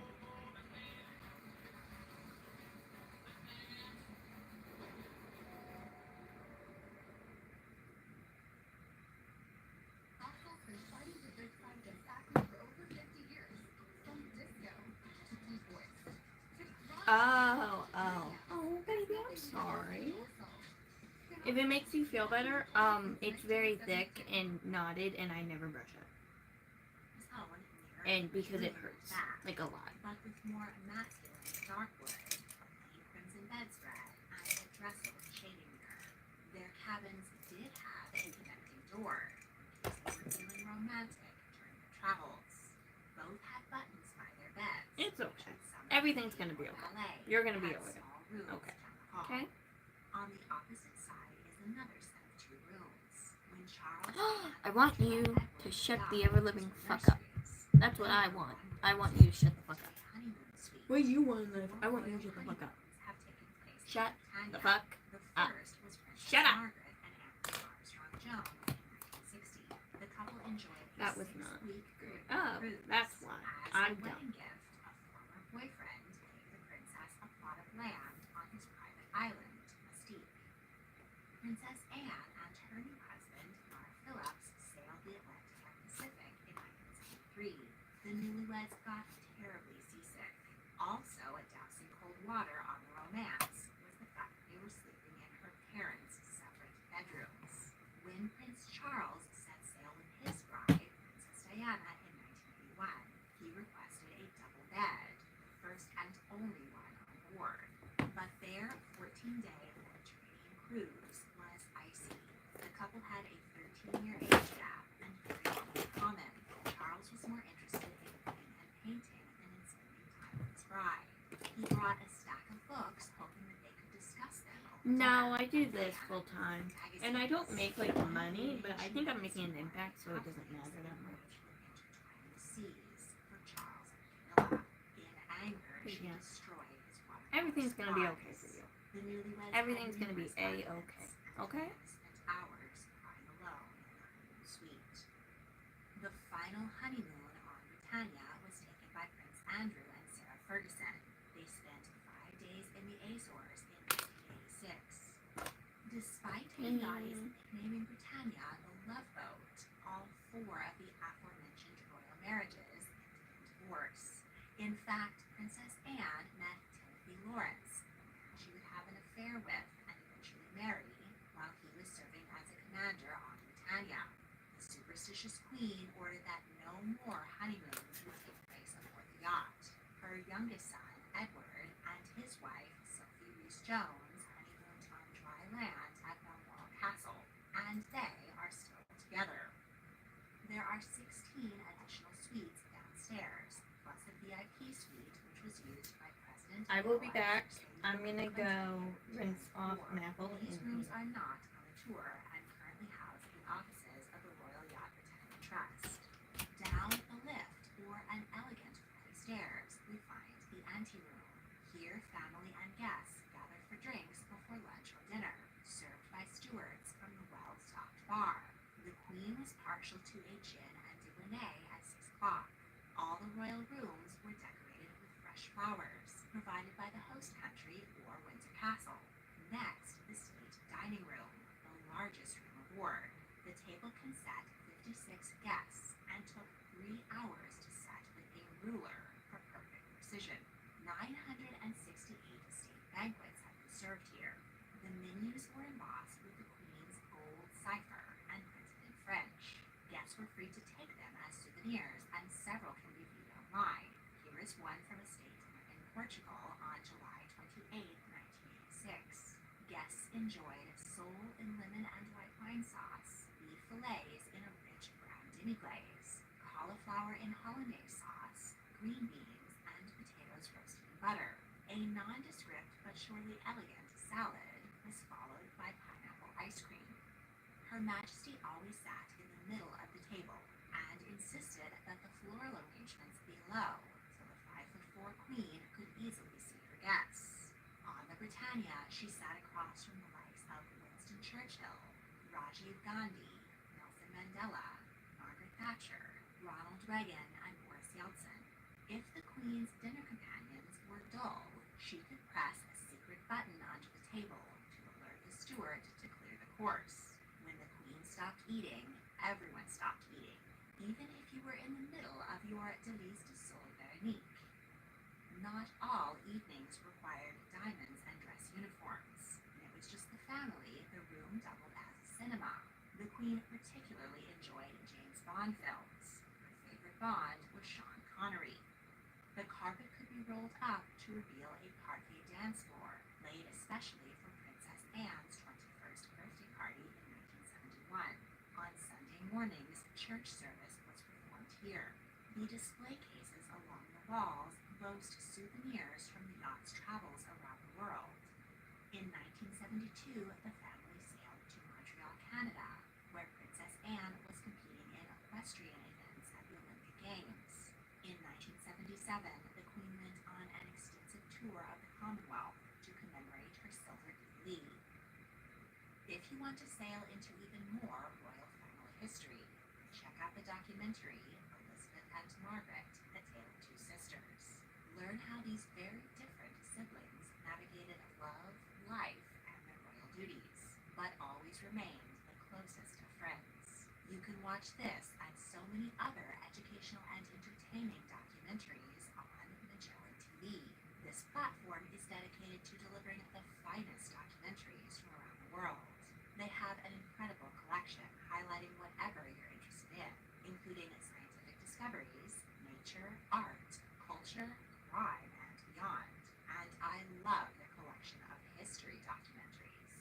Click the link in the description to get a 30-day free trial to watch Elizabeth and Margaret, A Tale of Two Sisters, and the rest of Magellan TV's extensive collection of over 4,000 documentaries. And now, back to history. After dining, guests retired to the drawing room. Elizabeth rejected the first design for being too stuffy. She requested the comfort of a country house, light, airy, and restrained. The chintz couches reflect the style of the 1950s, arranged around card tables where the family played whist, bridge, or board games. The Queen also wanted a wood-burning fireplace, but when she was informed that, according to Royal Navy regulations, a sailor would have to stand a few feet away with a bucket at all times, she settled for an electric fire. Both Princess Margaret and Princess Diana were fond of playing the baby grand piano. Off the anteroom is the Queen's sitting room, where she and her secretary worked several hours a day. The famous red boxes filled with briefs from the government were flown to her each day wherever she was. The room is filled with family photos and Elizabeth's personal vacation reads. The Duke's sitting room reflects his background in the Royal Navy. In pride of place is a model of the HMS Magpie, his first naval command during World War II. Now let's take a peek below the gleaming surface and see the areas of the ship where Britannia's crew worked, lived, and got loose. When the family were on board, they brought 45 members of the royal household to serve them. This included chefs from Buckingham Palace. All of the fine repast served to the royals was prepared in the galley. The larder was stocked with provisions for up to 2 months, though fresh local produce was regularly brought on board. In the china, glass, and silver cabinets, each piece had a special place, so the antique dinnerware was not broken. The glassware came from the reign of Edward VII and is engraved with the royal cipher. The silver was polished daily. There are 2 other galleys, one for officers and one for the yachtsmen. The royal yacht had a complement of 20 officers and 220 yachtsmen, or yachties. These members of the Royal Navy were picked to meet the very highest standard and considered it an honor to serve the Queen. We were incredibly fortunate to have visited during the week of the Yachty's annual reunion. They were happy to reminisce about their service. One Yachty showed us a picture of his dashing younger self, and we joked that taking your bride on a honeymoon surrounded by 240 strapping young seamen may not have been the smartest move. Most everything on the bridge is original to 1953. The gyro compass was used for navigation, and voice pipes carried orders to the rest of the ship. Below is the Royal Bridge, where the Queen enjoyed waving to the crowds on the dock. A curved teak windbreaker was installed to prevent sea breezes from blowing up royal skirts. On the bow, we see the chains of 2 anchors weighing 3 tons each. The flag deck is the highest point on the ship. Flags were hoisted to communicate with nearby vessels. The yacht has 3 masts. They were useless for propulsion, but flew the 3 flags required on a royal yacht: Royal Standard, the National, and the Admiralty flag. Under each mast were placed coins, payment to the angels for protecting the souls on board. Each is topped with a gold finial, which is actually a decorative radio aerial installed in the 1970s. The single funnel was being whitewashed and was under scaffolding during our visit. On the shelter deck is the Admiral Suite, the finest non-royal quarters aboard. Britannia's commanding officer, who was an admiral, not a mere captain, enjoyed a day cabin, bedroom, private bath, and pantry. When the royals were aboard, he donned his dress uniform and dined with them. Otherwise, he ate in his quarters alone, so his men could unwind without loss. On deck is the garage. In 1953, it was essential for security that the Queen traveled in her own Range Rover or Phantom 5 Rolls-Royce. The vehicles had to be hoisted aboard via pulleys, and the Range Rover only fit if its bumpers were removed. In later years, suitable royal conveyances were available in host countries, and the garage was converted into new beer storage. The windows of the royal apartments were placed up high, so crewmen walking by on the decks would not get a glimpse of the Queen in her nightie. Britannia's hull was painted bright blue rather than the traditional black. The Queen also requested a 24-karat gold leaf line around the hull, the same shade as a Dragon-class sailing boat named Blue Bottle Elizabeth and Philip received as a wedding gift.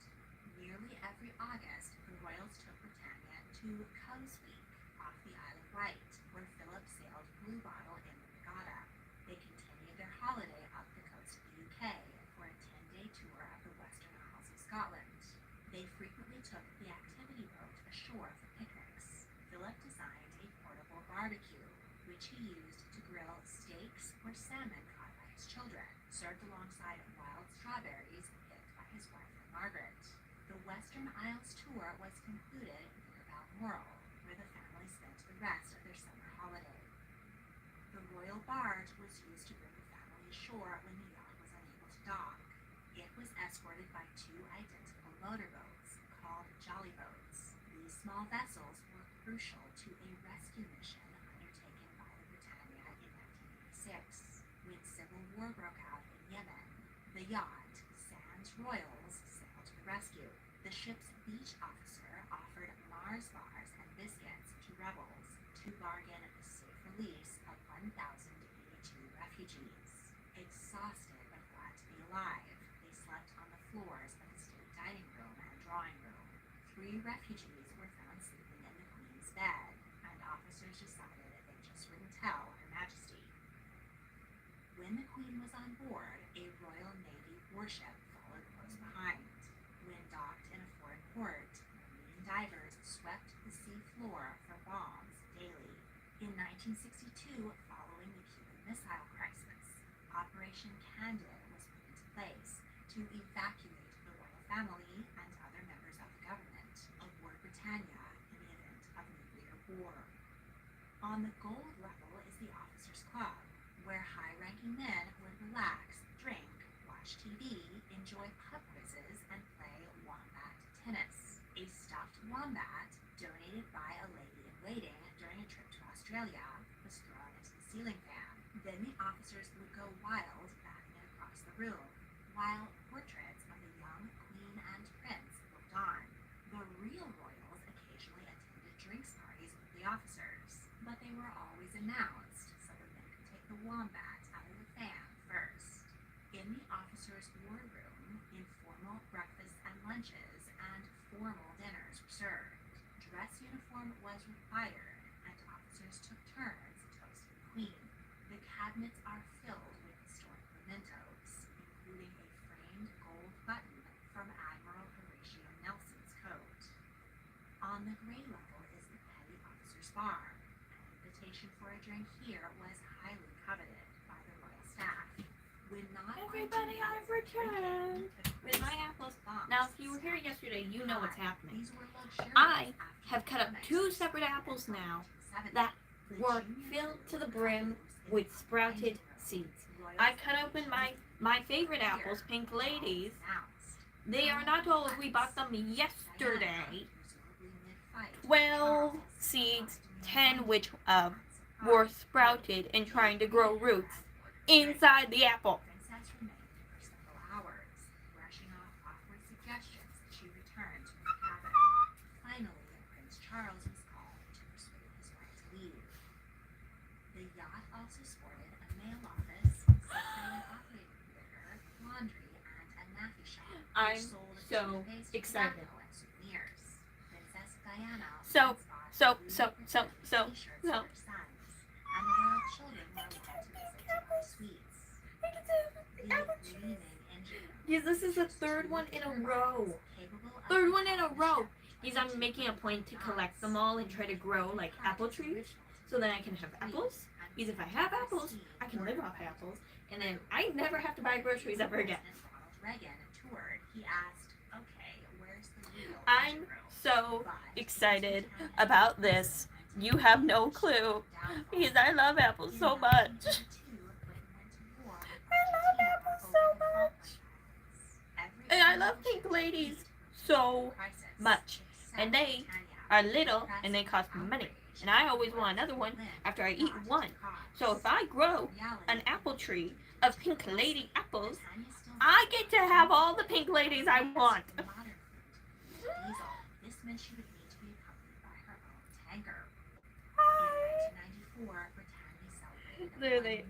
So it's going in my window to sprout some more, and then it's gonna go into little Jello cups to grow some roots and grow little trees, and then those are gonna go in bigger like to-go cups, and then I'm just gonna keep moving them until they're real trees and they can go outside and be planted.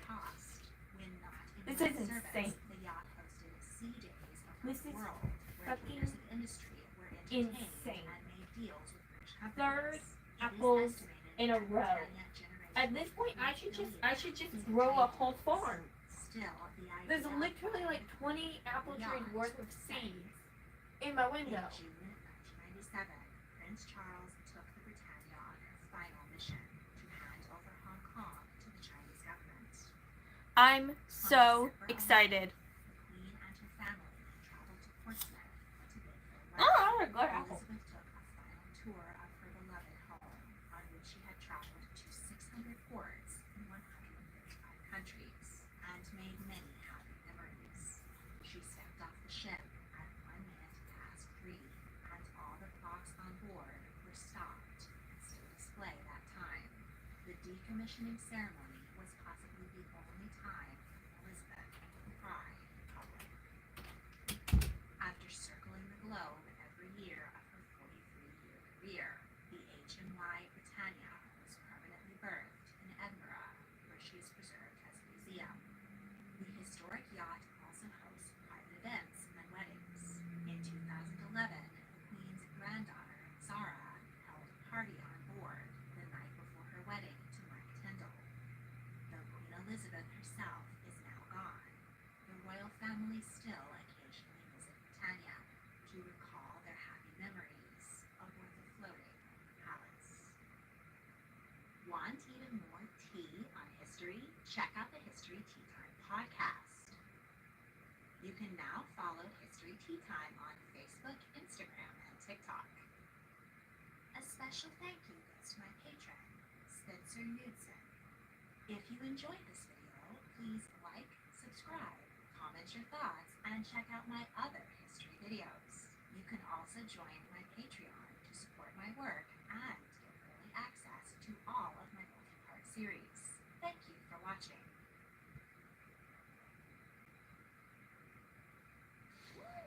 Hey son, we're at the Wendy's. The grill's ready. Sorry, Dad, no burgers in the fridge. Tom Thumb, we're here when you need us. Shop online. Get $30 off your first online order. Find the same prices, deals, and rewards as in store. Let's talk about cycle syncing and Mito Complete. I use Mito Complete for up to 6 hours of period symptoms relief, and cycle syncing has helped me to unlock my creativity so I can dream, do my hot girl walk, and dance freely. Roman emperors in the time of Gladiator and Gladiator II. Thank you to Magellan TV for sponsoring this video. Ridley Scott's epic historical sequel, Gladiator II, promises to be a dramatic and spectacular, if not particularly accurate, roller coaster ride through ancient Rome. And while there are already some excellent videos out there discussing the authenticity of battle scenes, dramatic deaths, and exactly which era saw the flooding of the Colosseum, I want to take a look at something different. The cast of characters and their real historic counterparts. Today, let's explore the family trees which connect the key players, sort out who was real and who was fictional, meet a few fascinating women who did more than wait around to be rescued, and discover everyone's true fates, which were even more dramatic than Hollywood could come up with. Caution, there will be spoilers, but I won't give away the ending of the new film, only what really happened in history. Gladiator 1 is a pretty straightforward cast of characters. Emperor Marcus Aurelius, played by Dumbledore, Richard Harris, is dying at the beginning of the film. He passes over his long-maligned and mildly psychotic son, Commodus, Joaquin Phoenix, and instead names his favorite general, Maximus Russell Crowe, as the next emperor. Reasonably miffed, Commodus murders his father and claims the throne for himself. He has Maximus arrested and his family murdered. The general is then sold into slavery and becomes a gladiator.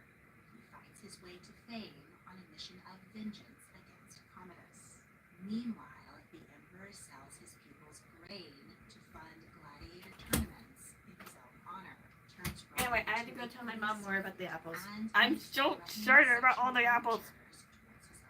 I'm so excited about all my apple trees. If you don't know, I love sunflowers, and we already grow a fuck ton of sunflowers every single year. Like a fuck ton of sunflowers every single year. And I've been trying to make us grow bluebonnets for like kind of a few years now. And just look how fun these little things are. It's confetti with bluebonnet seeds in it. So if I can grow all these apple trees, I can put down a bunch of bluebonets, and I can put down a bunch of pathing, and then I can have my own little forest of apple trees and bluebonnets. It was traditional for emperors to choose a worthy young man from the ruling class and adopt him as heir. Thus, Emperor Antonius Pius selected his nephew, So excited. Aurelius, who was an intelligent youth and a renowned Stoic philosopher. You've probably seen his quotes written over sunsets on Instagram. At 24, he married the emperor's 13-year-old daughter, Faustina the Younger. Emperor Antonius died in 161. I'm so happy. Marcus, by then 40, acceded the throne. Previous Roman emperors had ruled alone, but Marcus wanted to share the burden of administering a vast empire with his adopted brother, Lucius Verus. So he insisted that they became the first ever co-emperors. At 32, Lucius married Marcus's 14-year-old daughter, Lucilla. She was a powerful and respected empress. She remained in Rome while her husband traveled around the empire. Still, they managed to have 3 children, though 2 died young. Marcus Aurelius did not conquer much of the Roman Empire, as the name suggests. That was done along with I'm happy. I'm not having a mental breakdown. I'm fucking happy. most of their reign defending the borders of the empire. In 165, I riled my cat up on accident because I'm in there stomping around, fucking throwing my arms around, jumping around like a crazy person. And she's like, "Oh my god, what's happening?" The disease spread through the well-connected empire and killed 5 to 10 million people, about 25% of the population. The Antonine Plague still bears the name of Emperor Marcus Aurelius Antoninus. In the midst of the chaos and instability, German tribes invaded Italy. The joint emperors led an army north to subdue the rebels. While on campaign, Emperor Lucius died, possibly from the plague.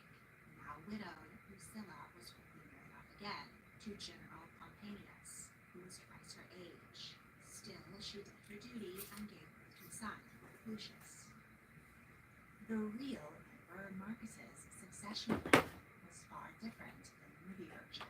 Unlike the 4 previous emperors, he did not make the sage decision to adopt the best man for the job. Bye bye. Instead, he went with dynamism and named his 5-year-old son, Commodus, as Caesar, a title which distinguished him as heir to the throne.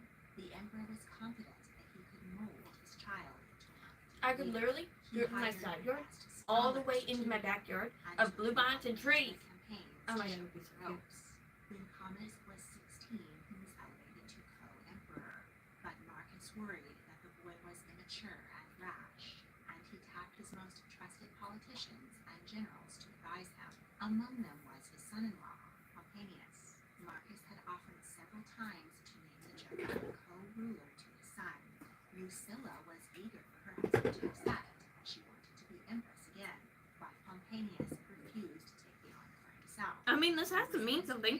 Clearly, I'm being very, very lucky because this is like the million fucking apple seeds I have found in my fucking apples. Like sprouted and actively like trying to live for life.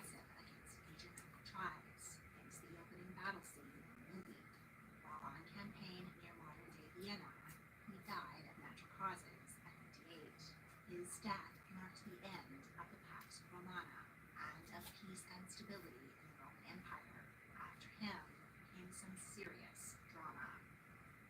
18-year-old Commodus was now emperor. He might have done all right if he had listened to Pomponius and the other hand-picked advisors, and pressed on to a likely glorious victory against the Germans. Instead, he heeded the pressure of his entourage, who complained that war was boring, and enticed the teenager with tales of the delights back in the capital.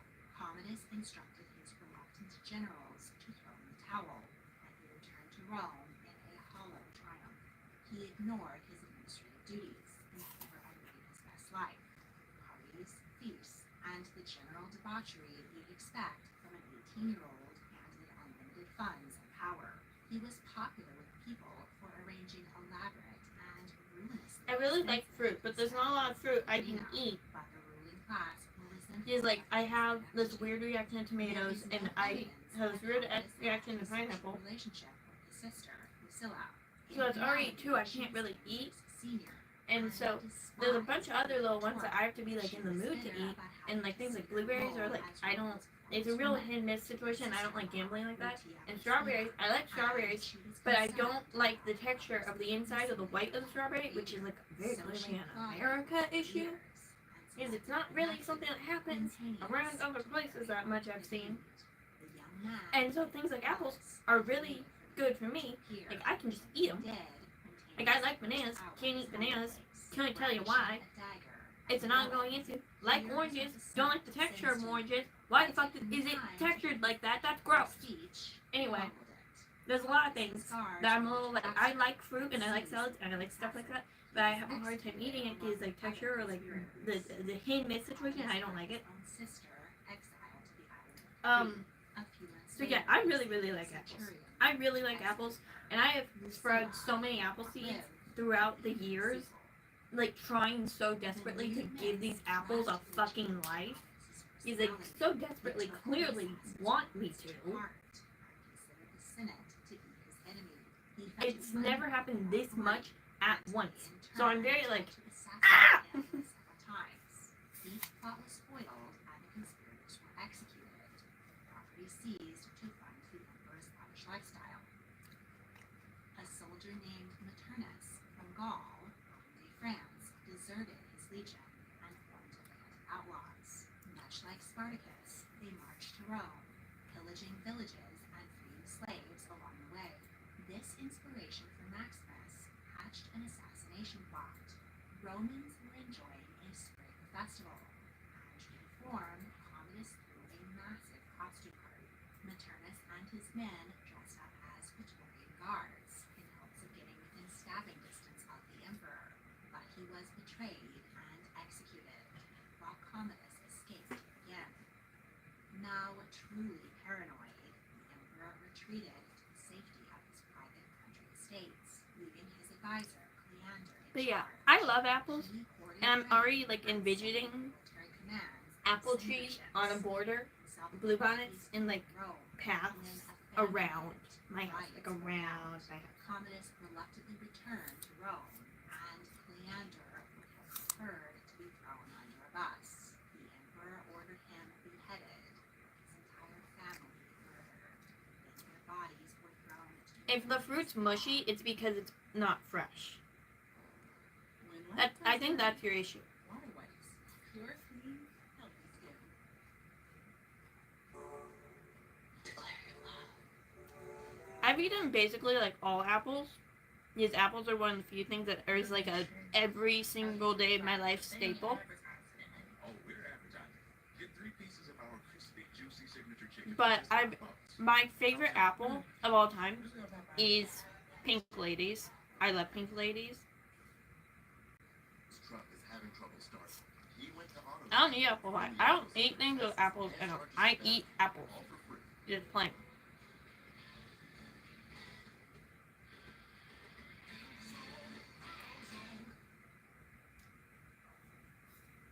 The emperor decided he better stay in Rome and sort things out.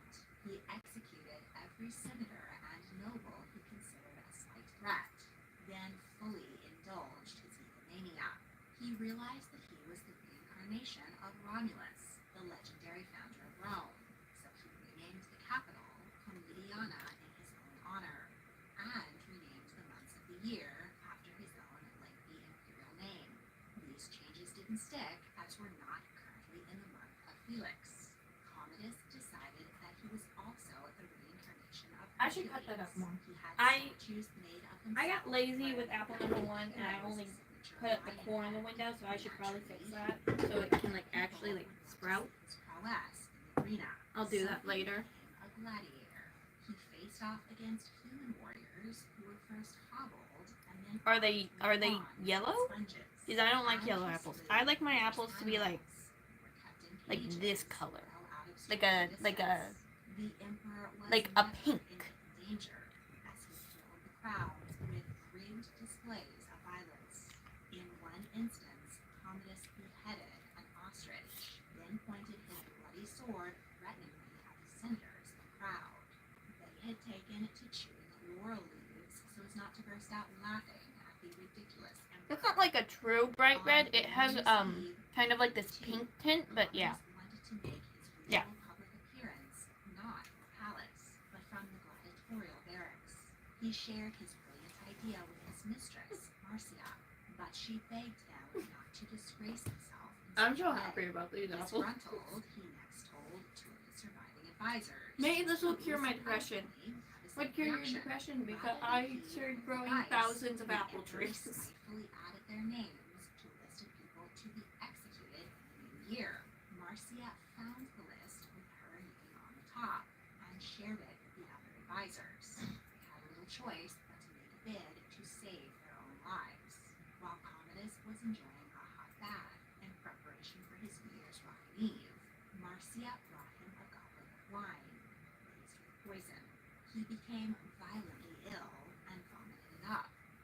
In desperation, the conspirators bribed a wrestler named Narcissus, with another Maximus Proxy, to go into the bathroom and strangle the emperor. And so Yeah. Commodus's 15-year reign of terror was brought to an end, not in a bloody duel in the Colosseum, but in a bloodless bathroom. no heirs, his death Okay, came to I need the an end eating of break. the I'm getting Romanov nauseous. dynasty. Thus, we also reach the end of the real-life parallel of the original Gladiator movie. Not with the dream of Rome being realized. But yeah, But with I the chaos love that apples. was I love apples so the year much. of five And even if I get emperors. sick of apples, fucking This is my all the I'm sure drama my that happened neighbors, between who the first none of them film, garden, and sequel, they're all city and people is that moved honestly out here, probably too much, who rather than buy backstabbing, the most ridiculous nicely things. into a 2.5 hour I'm movie. sure But let's get into it. any of them, Charts. if not all of them, would love Senators like a kept bag of Edison's like free death a apples. secret until they had someone new lined up Like, for I the don't throne. care. Pertinax Their fucking was families and friends want free apples. Go ahead. I'm probably gonna grow more than one apple tree. I don't care. Aurelius. When he Everyone was take declared apples. emperor, Feed they yourselves. demanded Commodus's corpse, but as he'd already been buried, they had to settle for destroying his statues. Pertinax tried to be a good ruler and look after the welfare of Rome. He instituted numerous reforms that limited the hand that protected him, namely the Praetorian Guard. The emperor's powerful personal bodyguards had grown corrupt. Commodus bribed them regularly, but Pertinax wanted to do everything on the up and up. He ended their concessions, so they ended him on March 28th. For good measure, they cut off his head and stuck it on a spear. As the news of the emperor's assassination spread, two politicians had the same bright idea: pay the corrupt Praetorian Guard to declare them emperor. The two men started a bidding war for the throne. Didius Julianus won. Honestly, like, just if I can feed the people around me, and like, honestly, natural apples benefiting off the pollen and animals and like stuff in your own area probably is better for your health than, you know, apples that were grown 20,000 miles away, on like the sense of like how pollen works and stuff. It's the same thing with how bee pollen that's grown and like produced in your own area is good for allergies because it is beneficial to you because you are adapted in that area. In the provinces, 3 separate generals announced plans to march to Rome, and each of their armies. Probably. I don't know. I also don't know if apples can grow where I live, but I also don't care. Albinus of Britannia and Septimus Severus of Pannonia in Central Europe. The closest and shrewdest, Severus sent a message to Albinus, offering to make him Caesar if he stayed put. Apples don't grow here while I'm growing apples. I don't care. I think the whole like statement of you can't grow that here because historically it hasn't grown here is fucking stupid. It's fucking stupid. Do you think anything that has adapted to the surroundings and started to grow somewhere where it wasn't like 50 years ago happened because someone went, well, you can't grow that there because it wasn't historically here 50 years ago? Like, shut the fuck up. Things change. The world changes. The world is actively changing. All our data is outdated and not accounting for so much of the shit we put the planet through. So yes, I will grow apples in a state where apples probably have never grown. Shut the fuck up. I don't care. I'll fucking prove you wrong and improve my surroundings airborne. His cranium was sent back to Byzantium to encourage the city to surrender. Severus was now secure on the throne. Albinus was minding his own business, governing Western Europe and picking out drapes to install in the palace. But Severus had 2 sons, Caracalla and Geta, and he wanted to leave the throne to them. He sent assassins to kill his rival, but they failed and clued Albinus in that all was not cool with the succession. This led to open warfare, which culminated in the massive Battle of Lugdunum in modern France. The sides were well matched with 150,000 soldiers each. A long stalemate and massive casualties ensued, but eventually Severus triumphed. Albinus escaped the battlefield. In defeat, he took his own life. Severus took his spiked head back to Rome, making it clear that he finally reigned supreme. If you want to learn more about the Roman Empire, then check out the documentary I I, Caesar, The Rise and Fall of the Roman Empire. Get the highlights of the ancient drama with a fascinating look at the public and private lives of 6 key men who ruled ancient Rome: Julius Caesar, Augustus, Nero, Hadrian, Constantine, and Justinian. You can watch this and so many other educational and entertaining documentaries on Magellan TV. This platform is dedicated to delivering the finest documentaries from around the world. They have an incredible collection highlighting whatever you're interested in, including scientific discoveries, nature, art, culture, crime, and beyond. And I love their collection of history documentaries. Click the link in the description to get a 30-day free trial to watch I, Caesar, The Rise and Fall of the Roman Empire, and the rest of Magellan TV's extensive collection of over 4,000 documentaries. The rest of the name's first ribeye. That's the most unfortunate. Oh, hi. The lowest prices of any national grocery store. It's live. Let's go.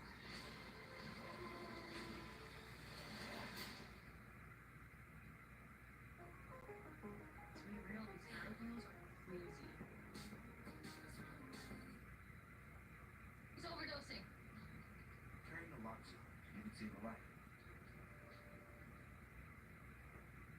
For 1,000 documentaries. And now we jump back into the Gladiator cinematic universe with Gladiator 2. This film begins some 16 years after the original.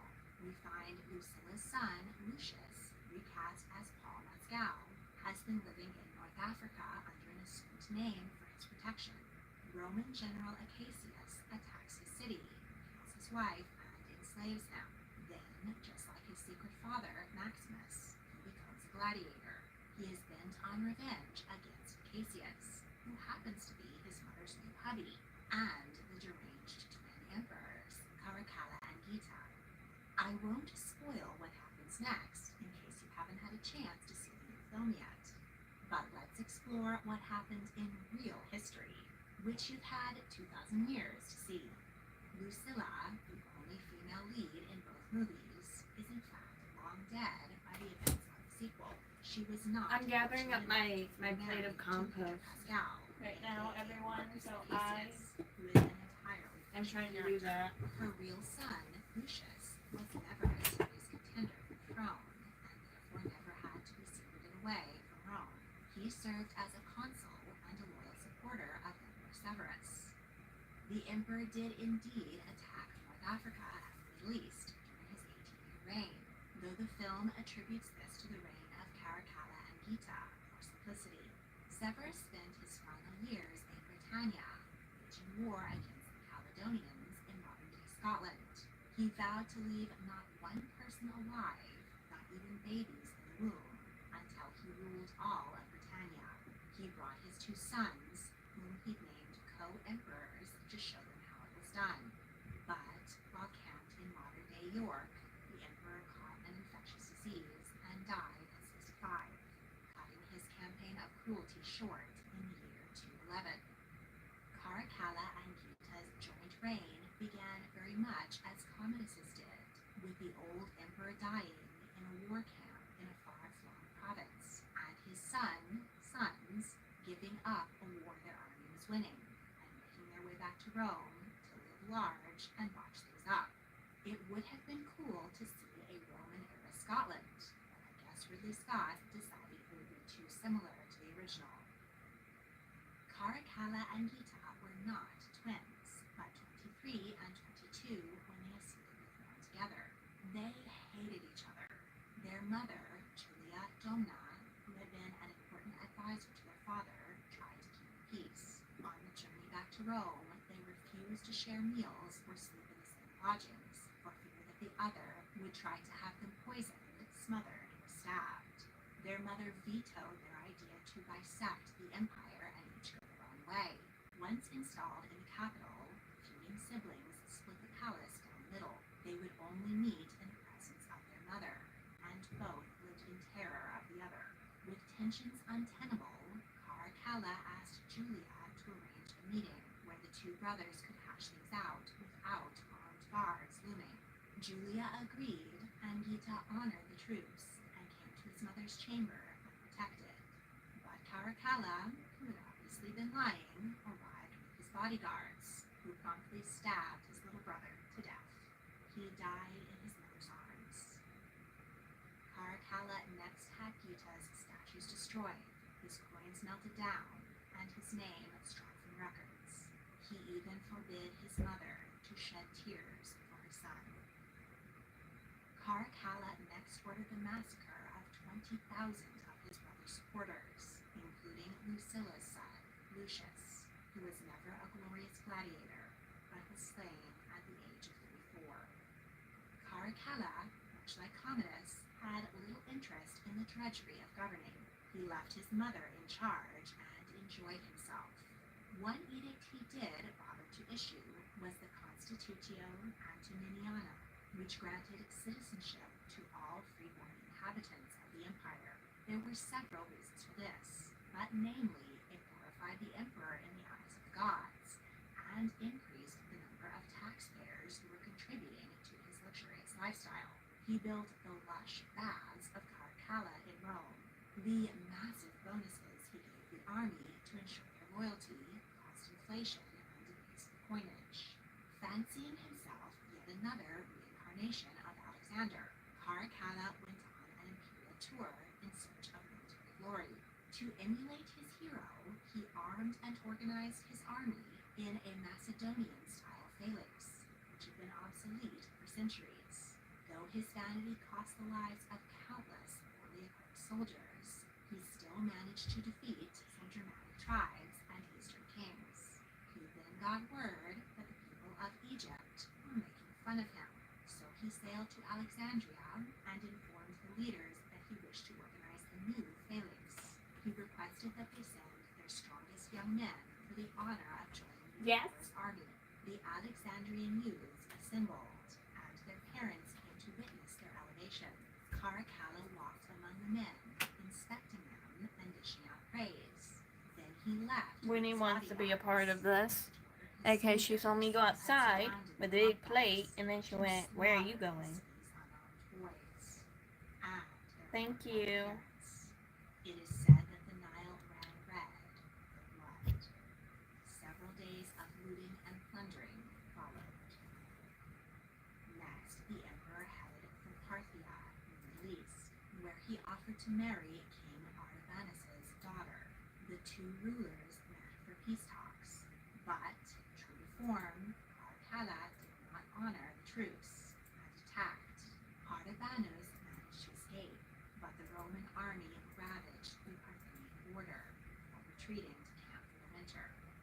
In the early spring of 217, the emperor was preparing to renew his attack on Parthia. My cat wants to be here for some reason. On the Could not journey, tell you he why. stopped to urinate.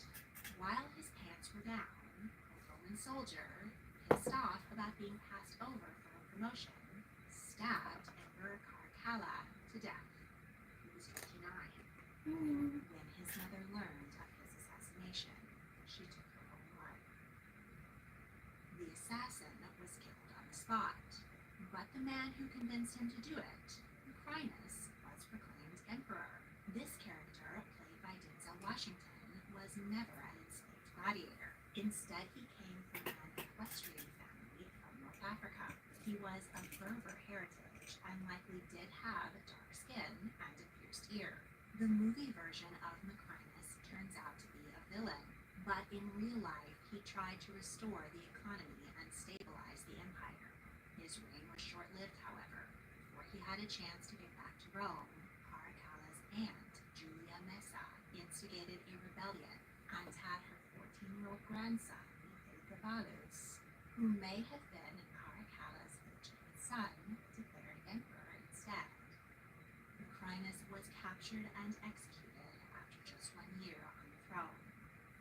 Elagabalus, who did not appear in the gladiator movies, is most famous for their unconventional sexual behavior. You can learn more in my trans and non-binary royals video. And so, the In reality, no one was trying to restore Rome to the glory of democracy or fight for freedom. They were mostly climbing over one another for personal gain and glory. If only real history included glorious and profound Hollywood endings. Want even more tea on history? Check out the History Tea Time podcast. You can now follow History Tea Time on Facebook, Instagram, and TikTok. If you enjoyed this video, please like, subscribe, comment your thoughts, and check out I my composted other like history 3 videos. apples You can worth of also join stuff my and like Patreon 2 to support my work coffee and cans. early access to all of my multi-part series. Thank you for watching.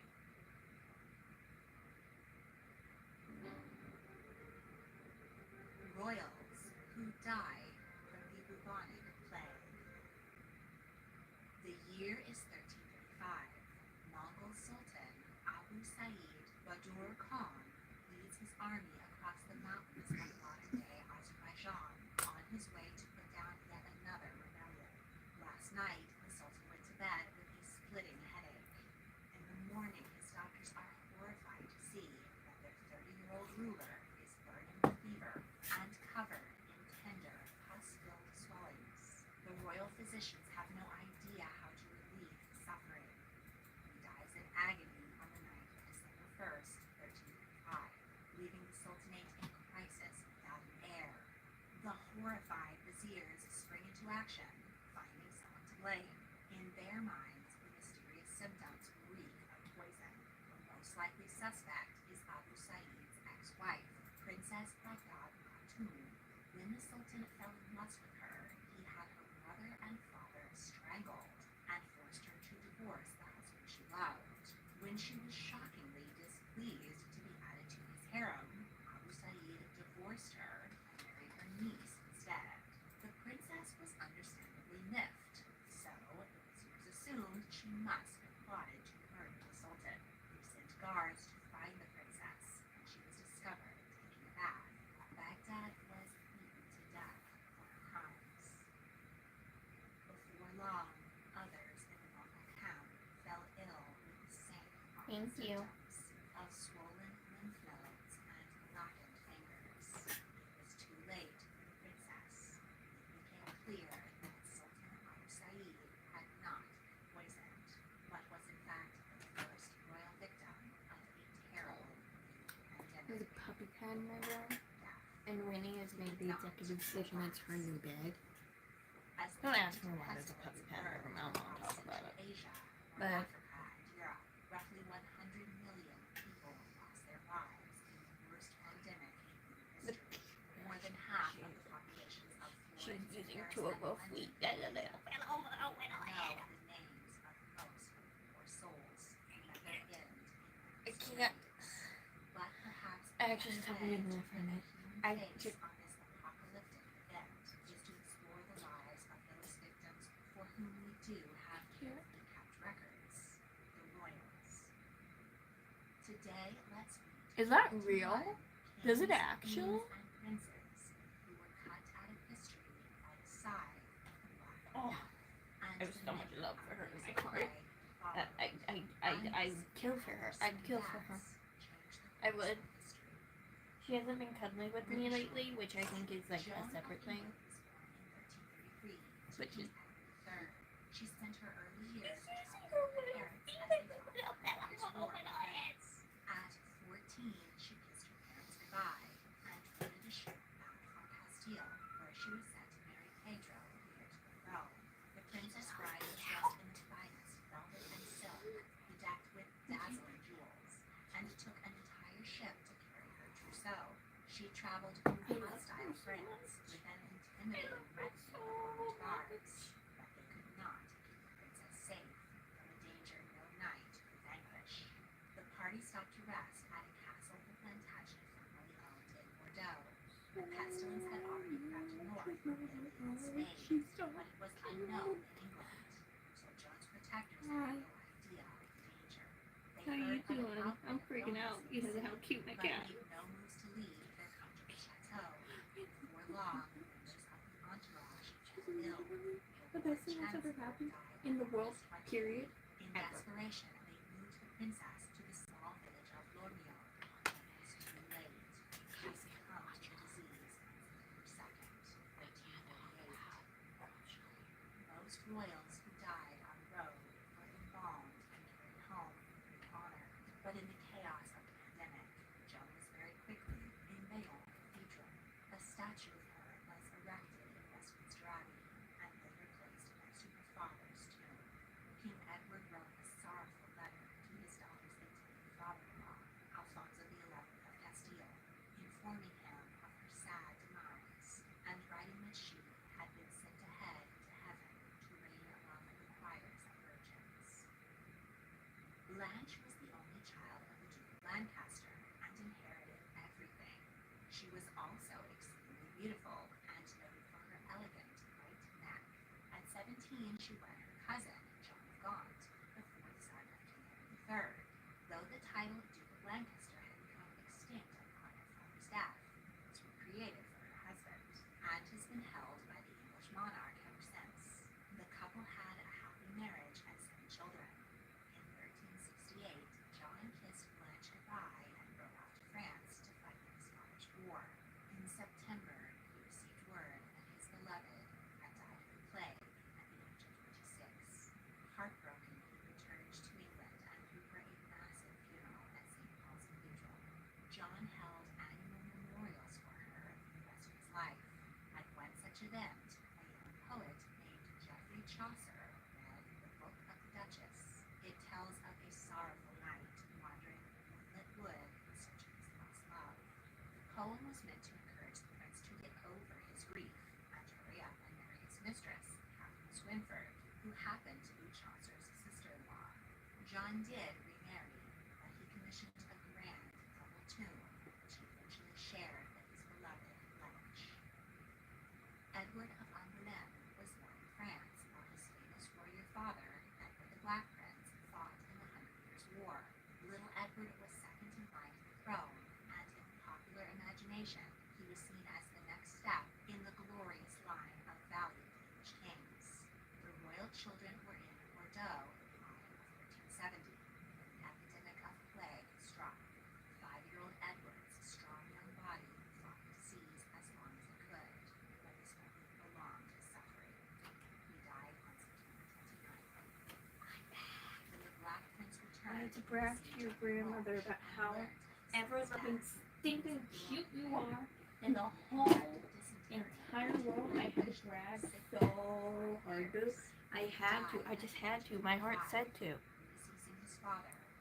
I love Scooby-Doo. I don't think there is a God, but I think it's very, very sweet that you think I'm a gift from God. I think if God is real, it's Mother Nature, not a man with a beard. An uncombed beard. What's wrong? Anne of Bohemia was the daughter of You okay? Emperor Charles IV. While most royal brides brought rich dowries with them, Richard II had to pay for the honor of Anne. They were both 15 and forged Lady, a do you want to fold bond, mommy's laundry? which was probably not sexual She's as like, it was to men. I have to do laundry. I also have to change my sheets today. But you know something? I'm going to be motivated from all the encouragement of my views. You want to go up into the window? Yeah. He's like, I don't know what I want. There's so many options I don't know. She said, I'm going to sleep in my pile of scrap plastic. That if you're ever wondering what this pile's about, because I know a lot of you call me really, really gross and disgusting. That little pile of plastic is because she sleeps on it. I can't take it away. She sleeps on it and she goes, Mommy, I love this so much. And I can't take it away because she loves it so much. So if you're ever like, ew, you're so dirty and gross. What's wrong with you? What's up with all this trash? She loves the trash. If I take it away, she throws a tantrum. If I clean the floor, she throws a tantrum. If I change my sheets, she is not a fan. If I'm doing laundry, she's not a fan.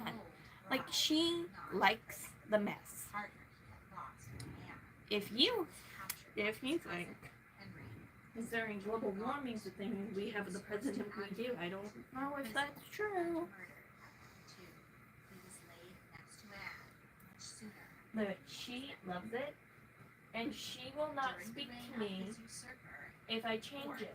a Welsh noble named Owain Glendower rose up against the English. And you're probably thinking, that's insane, Mifa. That's insane. What do you mean she won't talk to you if you change it? I mean, she won't talk to me if I change it. Well, it's not known. Let's not play this game. I don't like that game. His son, Griffith ap Owain, was captured and locked in the Tower of London. He languished there. Well, isn't it fun when teenage girls that believe in God try to tell me I'm gonna burn?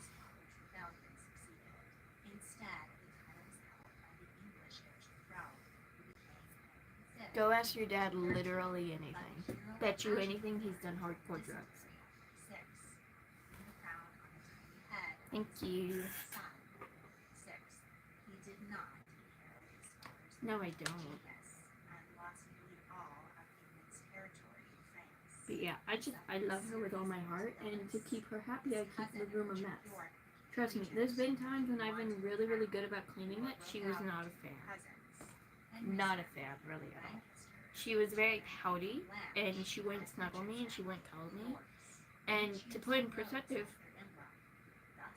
how bad that is, she loves me so much that she will climb on top of me and make biscuits on my tummy when I'm on my period.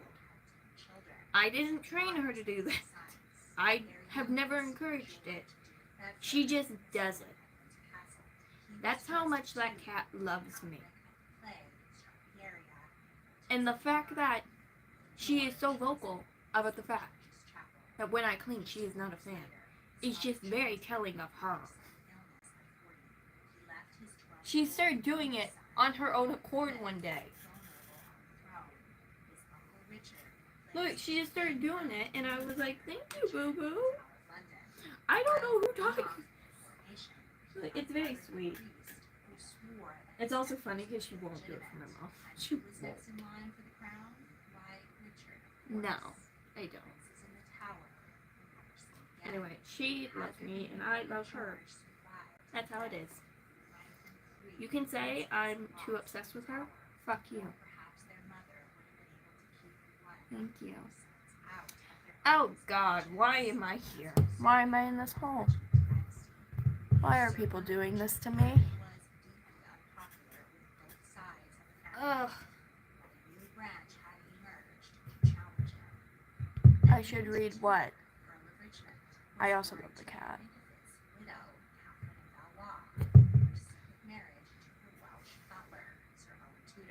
Though his birth was less than auspicious, Edmund and his brother Jasper were close advisors to their half-brother. Why are we doing this to me? Why are we on purpose making me uncomfortable? I thought the whole thing about God was that he loves all, even if they don't believe. Why are we purposely trying to make me uncomfortable and kind of want to shoot myself? Why are we doing that? Historically, when I act like he's real, he gets really mad at me for some reason, and my life burns. Burns. I'm talking bad shit after bad shit after bad shit after bad shit. Burns. He doesn't like me even if he is real. I'm not saying you're real, dude. Please don't start my shit. Not a fan of me. Clearly. It's not my fault. Not my fault. He grew up to defeat King Richard III at the Battle of Bosworth. I didn't do and shit. claim throne Shut the fuck up. He married Edward IV's daughter, Elizabeth York, and together they ended It's not my fault I was born out of wedlock and nobody got married. and much of the new Tudor dynasty. One has to wonder how history might have I didn't do that. so many key players It's not my fault. When my mom found out she was pregnant, she threw a bit of a tantrum, and clearly he got mad about it. French royals. Joan If II, he's real, I'm saying you're real, her please don't mother, fuck around. Margaret of Burgundy, along with her two sisters-in-law, were Thank you. accused of adultery I'm in not, a Tour de like, Maine it's none of scandal. it's my The fucking fault. princesses were And imprisoned. frankly, if he's so Their alleged petty, lovers he's like, executed. you're running out of wedlock, so As every time you Margaret's acknowledge I'm real, I'm just gonna throw a fucking husband tantrum. had Fuck no you. other Fuck legitimate God. children. Fuck you. He I hate claimed you. Joan as his own, whether or not she actually was. But still, I hate it. girl. Okay, if he controls everything in the world, why the fuck, even every time I'm trying to be nice, is everyone fucking mad at me about shit? That doesn't make sense. That's not how that works. Her husband ruled with her as No, I third, didn't. and they had 6 children. In I 1349, just have it tucked behind my ears. Do you really think that much is a change? Jesus.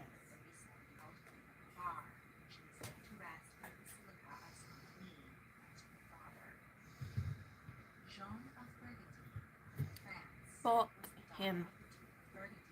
She was born with clubfoot and scoliosis. She was wed to Philippe, Count of Valois, cousin of the king. Jean loved to read and translate manuscripts.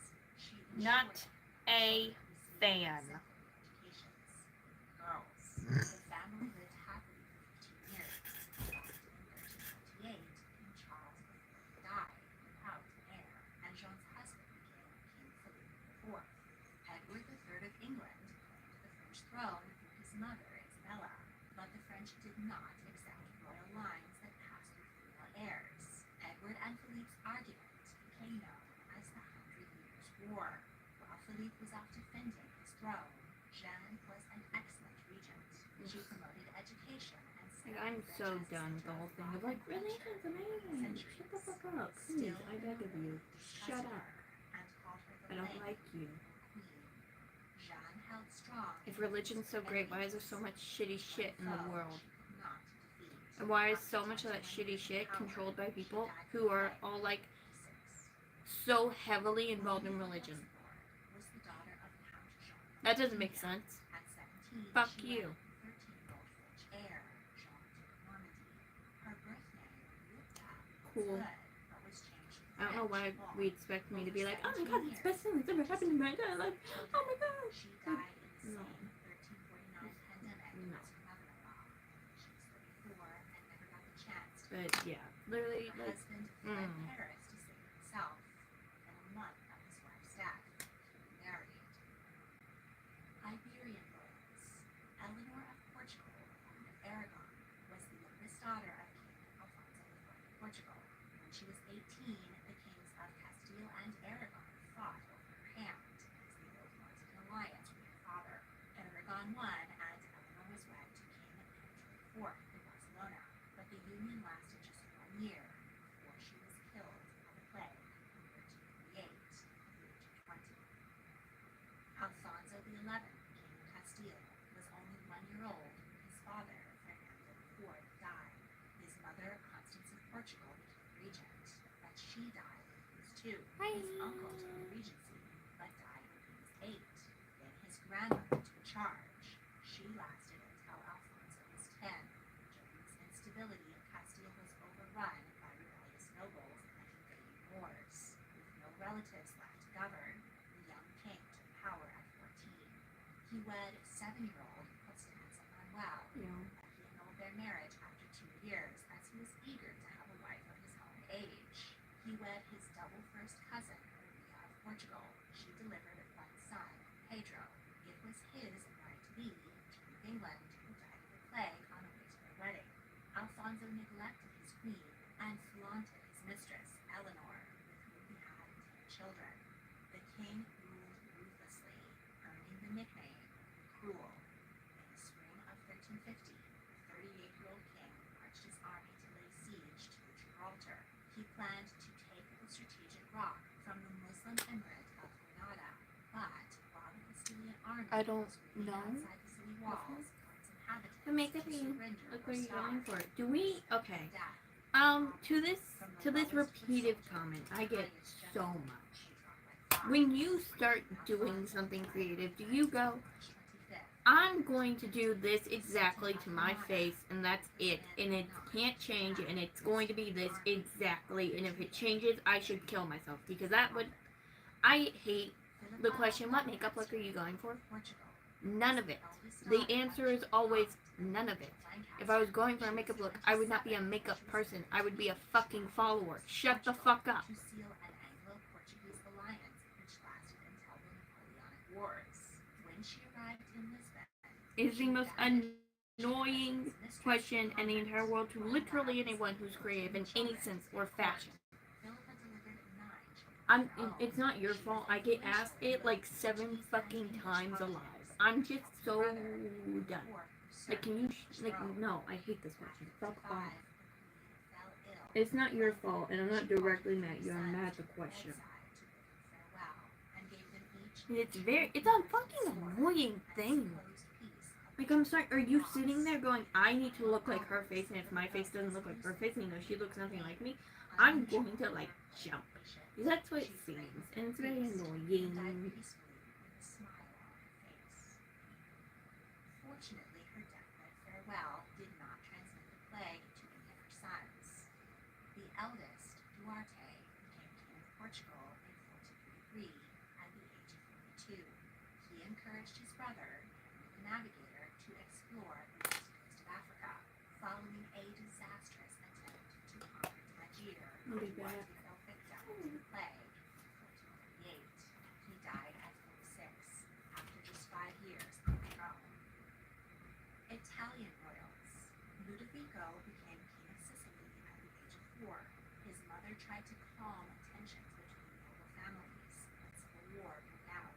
She died when her son was 11. His next guardian was murdered. Ludovico asked Pedro IV of Aragon for help and was able to subdue the rebellious nobles. While on the march, the 17-year-old king's army stopped in Catania. The city was hit by a plague epidemic, and the king fled to a remote seaside castle. When it was too late, Ludovico was already infected. He died in 1355, leaving the throne to his brother, Enrico. Luigi I was the son of Catherine II by Empress of Constantinople. He and his older brother, Roberto, were both sleeping with their cousin, Queen Giovanna I of Naples. She was unhappy with her husband, Andrew, who was pressuring her to make him co-monarch. Luigi, Roberto, and Giovanna worked together to murder Andrew. Once he was out of the way, the queen had her pick of the 2 brothers. Just then, their mother died, and Roberto left for Constantinople to claim his birthright. Giovanna was left with Luigi, whom she reluctantly married. As the man, Luigi was in command of the army, while Giovanna dealt with the more feminine issues like having babies and the economy. In vengeance, Andrew's brother, King Louis I of Hungary, invaded Naples. The Black Death struck the Hungarian army, and King Louis was forced to retreat. Luigi used this technical victory to usurp more of his wife's power and force her to crown him king. He purged the court of her supporters and had her favorite and possible lover, Enrique, executed. After Ludovico of Sicily died of the plague, Luigi tried to dethrone his younger brother, Enrico, but he failed. Luigi himself got the plague and died in 1362 at the age of 42. Queen Giovanna finally had her power back. She married twice more, but made sure that her next husbands stayed in their place. Federico the Simple died at 35, leaving Sicily to his 13-year-old daughter, Maria I.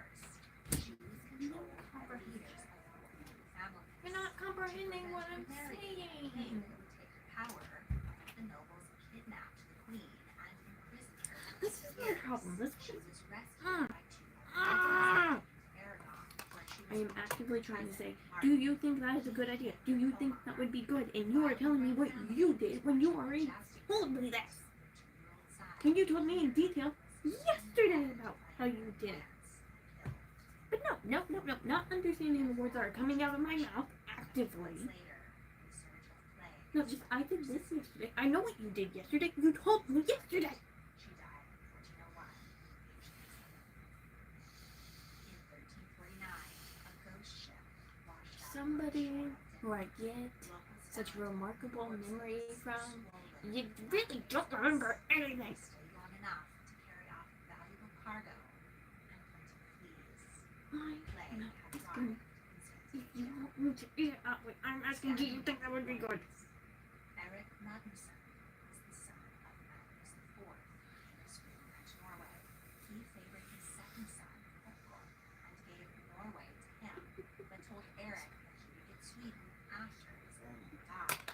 Eric didn't want to wait and rebelled against his father. Family tension ended suddenly. Eric died of plague in 1859.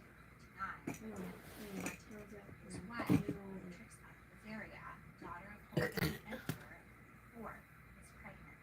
If she delivered a son, he would be the next king of Sweden. But Beatrix also contracted the plague. She delivered a stillborn boy and succumbed to the disease on Christmas Day, 1359. She was only 15 years old. The young family were buried together in Blackfriars Monastery in Stockholm. The sixth lost control of Sweden to the Germans. His Why is that father twist married out? a 10-year-old Danish princess, Margrethe. Thus, all three of the Nordic kingdoms would be united under their heir. At 17, Margrethe delivered a son, Olaf. Following the deaths of his father and grandfather, he became king of Norway and Denmark in 10. Margrethe was a competent, wise, and well-respected regent. King Olaf died suddenly at the age of 16, and his mother became the first queen regnant in Scandinavia.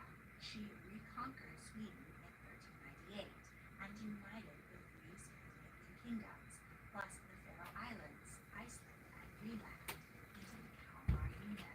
Together they were able to compete with the German Hanseatic Union. With Margarethe's guidance, the nations grew in wealth and power. She was energetic even into her old age and traveled extensively throughout the realm. In 1412, the 59-year-old queen was aboard her ship when a pesky flea found its way into her royal cabin. In a matter of days, Scandinavia was robbed of its greatest queen. Margarethe was buried in Whiskey, where a bell is still Yes, ma'am. rung. We're gonna use my great little thing, Want even more these tea reusable on little history? Check out the History Q-tips Teacher that I often use for podcast. scooping makeup out of as You well. can now I'm follow gonna try History to Tea Time on Facebook, buff it. Instagram, and TikTok. Take it. If you enjoyed this video, please like, Take some of that black subscribe, pigment because I comment want to do your a bright thoughts, and pink check out my inner other videos. You can also I've join decided my Patreon with to support my work and a palatable man I've never supported a day in my life, and I just have the fucking palette because apparently this just happens all the time to me. I hate him, but I do like the colors, like this blue in this palette. But the blue is also so incredibly pigmented and annoying to get out of my eyeballs. It's actually fucking insane. I actually did have to repress some of the eyeshadows because it was getting hard to get around, and I'm a firm believer in don't waste shit. But we're gonna take this pink in this corner because we took this pink because I'm out of my other light pink to buff around because I buff with light pinks. If you don't know, I buff with light pinks and royal whites. couples. It actually works fell really in well. love. We're gonna take this and we're gonna like the inside of my Every 4 eyeball. years, the Olympics draws the very best elite athletes from around the world. The games attract many other elites as well. From its origins in ancient Greece to its modern revival in 1896, the Olympics has long been closely associated with royalty. In last week's episode, we met 40 royal athletes who practiced or purchased their way onto the Olympic field. But even more, kings, queens, princes, and princesses flock to the games to cheer on their home teams and rub shoulders with athletes and other royals from around the world. Okay, here we go. It's Yeah, little we wonder got it. then that at the Olympics, royal romance is often in the air. Michael Let's Jackson meet got 6 several nose royal jobs. I couples did from not. history who made their love connections at the Olympic Games. Hi. Princess Juliana of the Netherlands and Prince Bernhard of Liechtenstein. Annoying. Juliana was the only daughter of Queen Wilhelmina of the Netherlands. inherited Where's my the throne at the brush age of 10 with the pink? after the early deaths of all three of her There it brothers. is. Actually, The right young in front of queen it. stood up to Kaiser Wilhelm and This is getting refused to join ridiculous. Germany in World War One. Thus, she was incredibly popular with the Dutch people.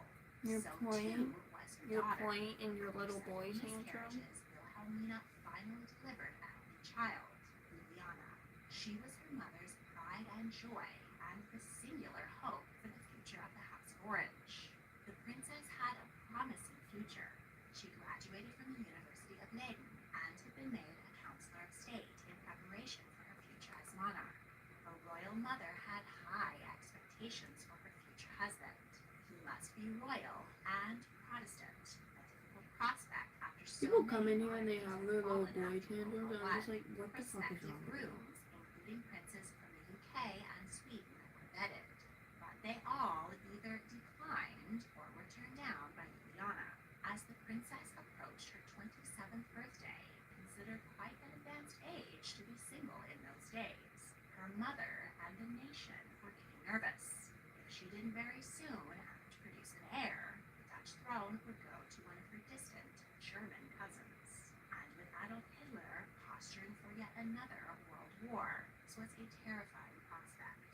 In a Hallmark Christmas movie scenario, Juliana's loving but slightly meddling mother bundled her off for a 2-week trip to the 1936 Winter Olympics in Bavaria, Germany. In the snow-covered, picture-perfect alpine village of Garmisch-Partenkirchen, the princess watched skiing, bobsledding, and speed skating. Please She go, even Joe. got in a little Go, Joe. skiing of her own and warmed up by the fire in a luxe chalet. Soon, a handsome young man caught her eye. He dazzled the shy princess and was terribly sweet, coaxing her out of her shell and inviting her to parties.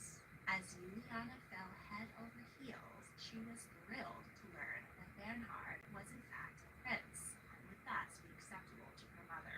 His family, the Lips, were from a sovereign royal house in the German Empire. In fact, the pair were seventh cousins. When their romantic holiday at the Olympics came to an end, Bernhard returned to Paris, where he was working as a businessman, but he made plans to visit Juliana in Hague, and the pair scheduled another skiing holiday in Austria. When the princess arrived home, she couldn't wait to tell her mother all about her Prince Charming. She probably wasn't all too surprised when the queen fessed up that she knew all about Bernhard, had asked him to go to Bavaria, and had sworn Juliana's attendance to secrecy as they plotted the perfect meet-cute. 11 months later, on January 7th, 1937, Princess Juliana and Prince Bernhard were wed in Hague and waved to massive, cheering crowds. 3 royal babies, Beatrix, Irene, and Margrethe, soon followed. Not everyone was thrilled with the heir's choice of groom. In 1940, the Netherlands went to war against Bernhard's homeland, and the prince's loyalties were questioned. He vehemently denied having joined the Nazi Party, though his membership card was Sorry, found after his Randy. death. But he joined the Allied Army and fought valiantly as a combat pilot, gaining respect in his adopted country. Juliana and their children fled to Canada. After the war, the royal couple had a 4th daughter, Christina, who was born partially blind. In 1948, Queen Wilhelmina retired, and 39-year-old Juliana became queen.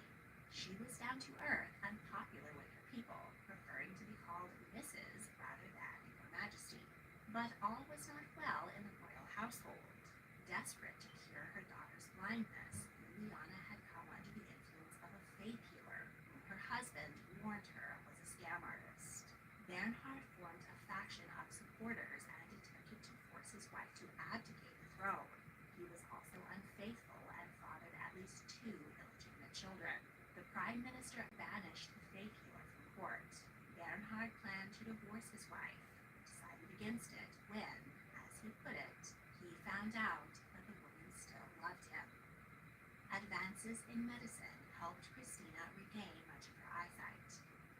In 1976, Prince Bernhard was found to have accepted a $1 million bribe. He was disgraced and forced to resign his many positions in the military, business, and philanthropy. In 1980, Queen Juliana abdicated,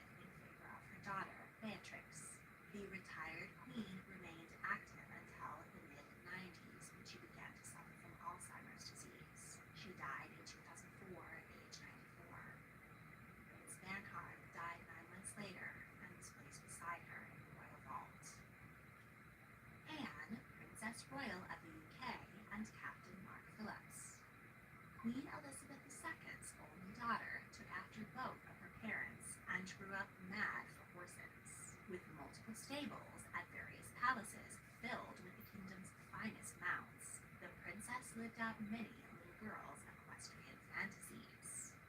In 1968, Anne traveled to Mexico City to cheer on the British team at the Olympics. The 18-year-old princess had just begun her own equestrian career and was not yet ready to compete at the highest level, but she watched the events and attended parties with the athletes. At one soiree, Anne made the acquaintance of Mark Phillips, a 20-year-old cadet from the Royal Military Academy at Sandhurst. I He disappeared had for 2 managed to fucking take a seconds. position as Calm a down. reserve on the British Jesus. equestrian team.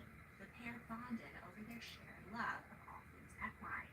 But the princess was playing the field and dated several other eligible chaps, including Andrew Parker Bowles, future husband of her brother Charles's flame Camilla. Anne and Mark were both eagerly getting their equestrian careers off the ground. In 1971, Anne won a gold medal at the European Eventing Championships. She was also voted BBC Sports Personality of the Year. Both she and Mark trained for the 1972 Olympic team, though only Mark made it. He finished 35th individually, and the team won a gold medal. Anne was there to cheer him on and was clearly impressed. The couple announced their engagement and were married the following year at Westminster Abbey. In 1976, Anne got her chance at Olympic glory. In Montreal, Canada, she rode her mother's horse, Goodwill, in the 3-day team equestrian event. Mark hadn't qualified that year, but he was there to cheer his wife on. Halfway through, she fell and suffered a concussion. She remounted and finished, but she can't remember making the rest of the jumps. The British team had to pull out of the competition after 2 other horses were injured, and the princess missed out on a medal. The next year, Anne became a mother, and with her many royal duties, her equestrian career took a back seat. Mark continued to compete and went to the Olympics for a second time in 1988 in Seoul, South Korea.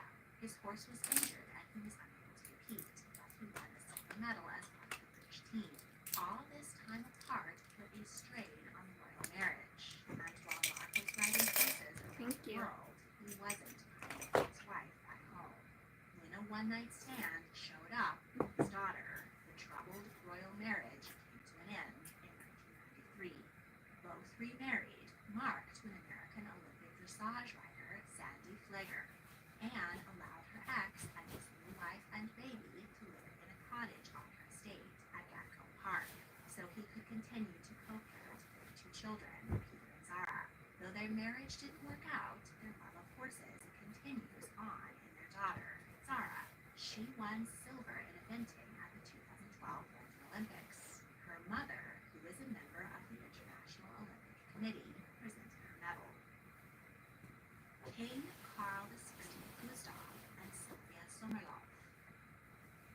Carl was 4 when he became crown prince and heir to the Swedish throne. His father had died in a plane crash when he was a baby. He trained in the Swedish Army, Navy, and Air Force, then studied economics at Uppsala and Stockholm universities. In 1972, the 26-year-old prince traveled to Munich, West Germany, to attend the Summer Olympics. Sylvia Sommerlauf was born in Heidelberg to a German father and a Brazilian mother. She grew up in both countries. She attended the Munich School of Interpreting, and in addition to her native German and Portuguese, she became fluent in French, Spanish, and English. In 1972, she worked at the Olympic Games in Munich as an interpreter and hostess. She was spearheading a marketing campaign for the city, and she and other hostesses wore sky blue drindles to promote Bavarian cultural identity. As head hostess, Sylvia was tasked with guiding the highest profile guests, including Crown Prince Carl. The 27-year-old prince was instantly smitten with the confident, capable 29-year-old career woman. He asked her out, and that evening they had dinner together. He later said that something just clicked. After the closing ceremonies, Carl returned to Stockholm, but he continued to see Sylvia. They met in Switzerland, France, and at a relative's country estate. Neither told friends and family who they were dating, as they wanted to keep their relationship private for as long as possible.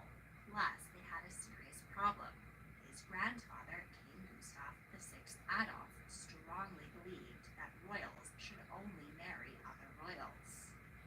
knew that if he dared to marry a commoner while his grandfather was alive, he would be removed from the succession. When visiting Sweden, Sylvia disguised herself in a blonde wig to throw off the press.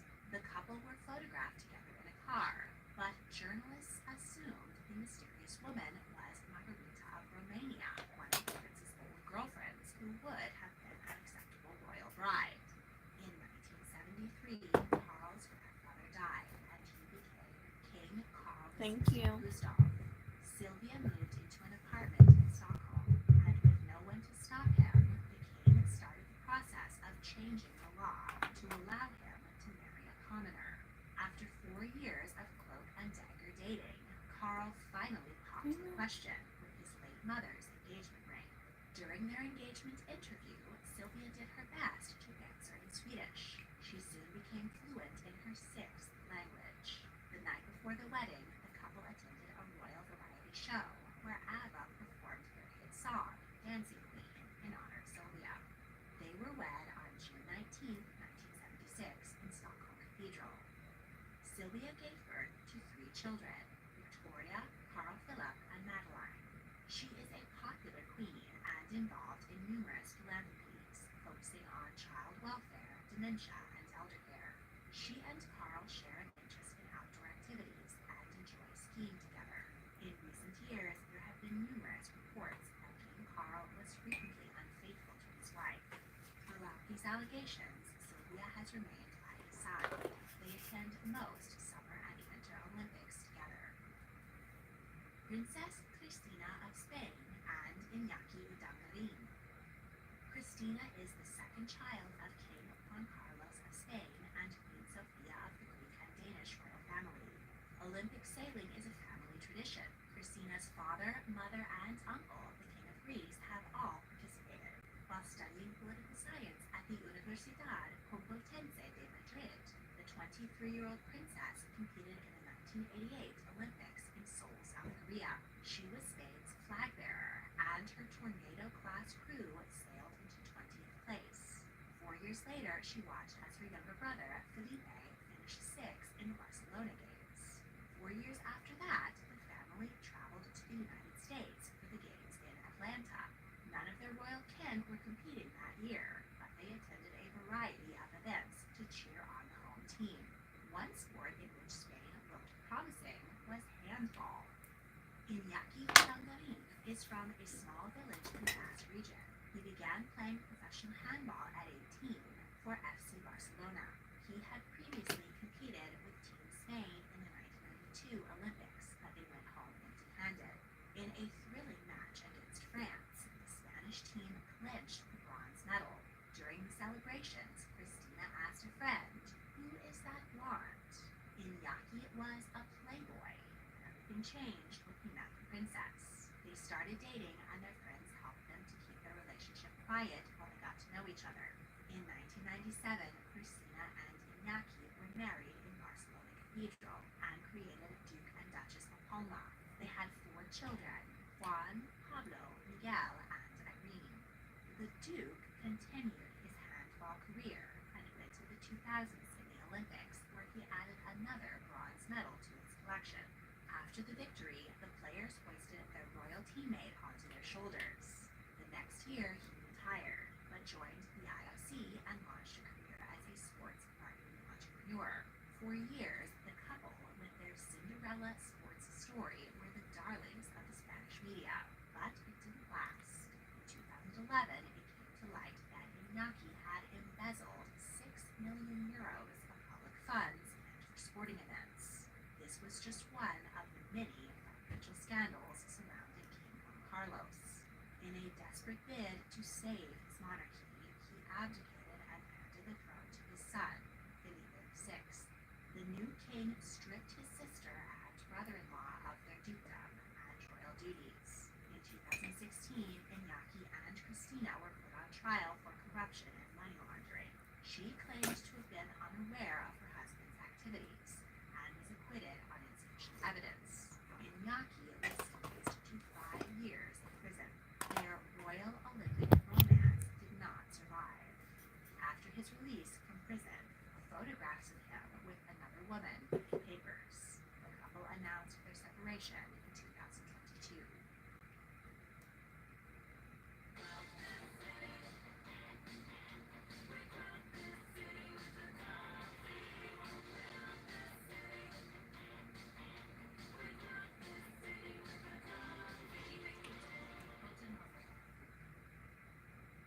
More away. The Schleich & Co. Smart Wi-Fi deadbolt provides peace of mind from anywhere. Built-in Wi-Fi connects seamlessly to your smart home. You can provide access codes and enable custom notifications. It's why so many people trust their homes to Schleich. King Frederick X of I'm gonna Denmark put my and mascara Mary and my Donaldson. coffee there for a minute. Frederick was 4 when his mother became Queen Margaret II, and he crowned Prince of Denmark. He studied political science at Aarhus University and spent a year incognito at Harvard, completing a master's degree. He did training in all 3 branches of the military. The charming and intelligent heir to the throne, who looked as dashing in a uniform as he did running, skiing, or sailing, naturally attracted a lot of attention from the press. There was great speculation about when he might make some lucky lady a princess. To escape the paparazzi badgering, the 32-year-old royal bachelor went on a 4-month dog sledding expedition to northern Greenland. When he returned, he and a bunch of royal cousins went to Australia to attend the 2000 Sydney Olympics. Mary Donaldson was a 28-year-old advertising executive. After the sudden death of her mother, she traveled the world and left her quiet life on the island of Tasmania for the big city. In 2000, the world came to Sydney for the Summer Olympics. On September Bye 16th, everyone. Love y'all.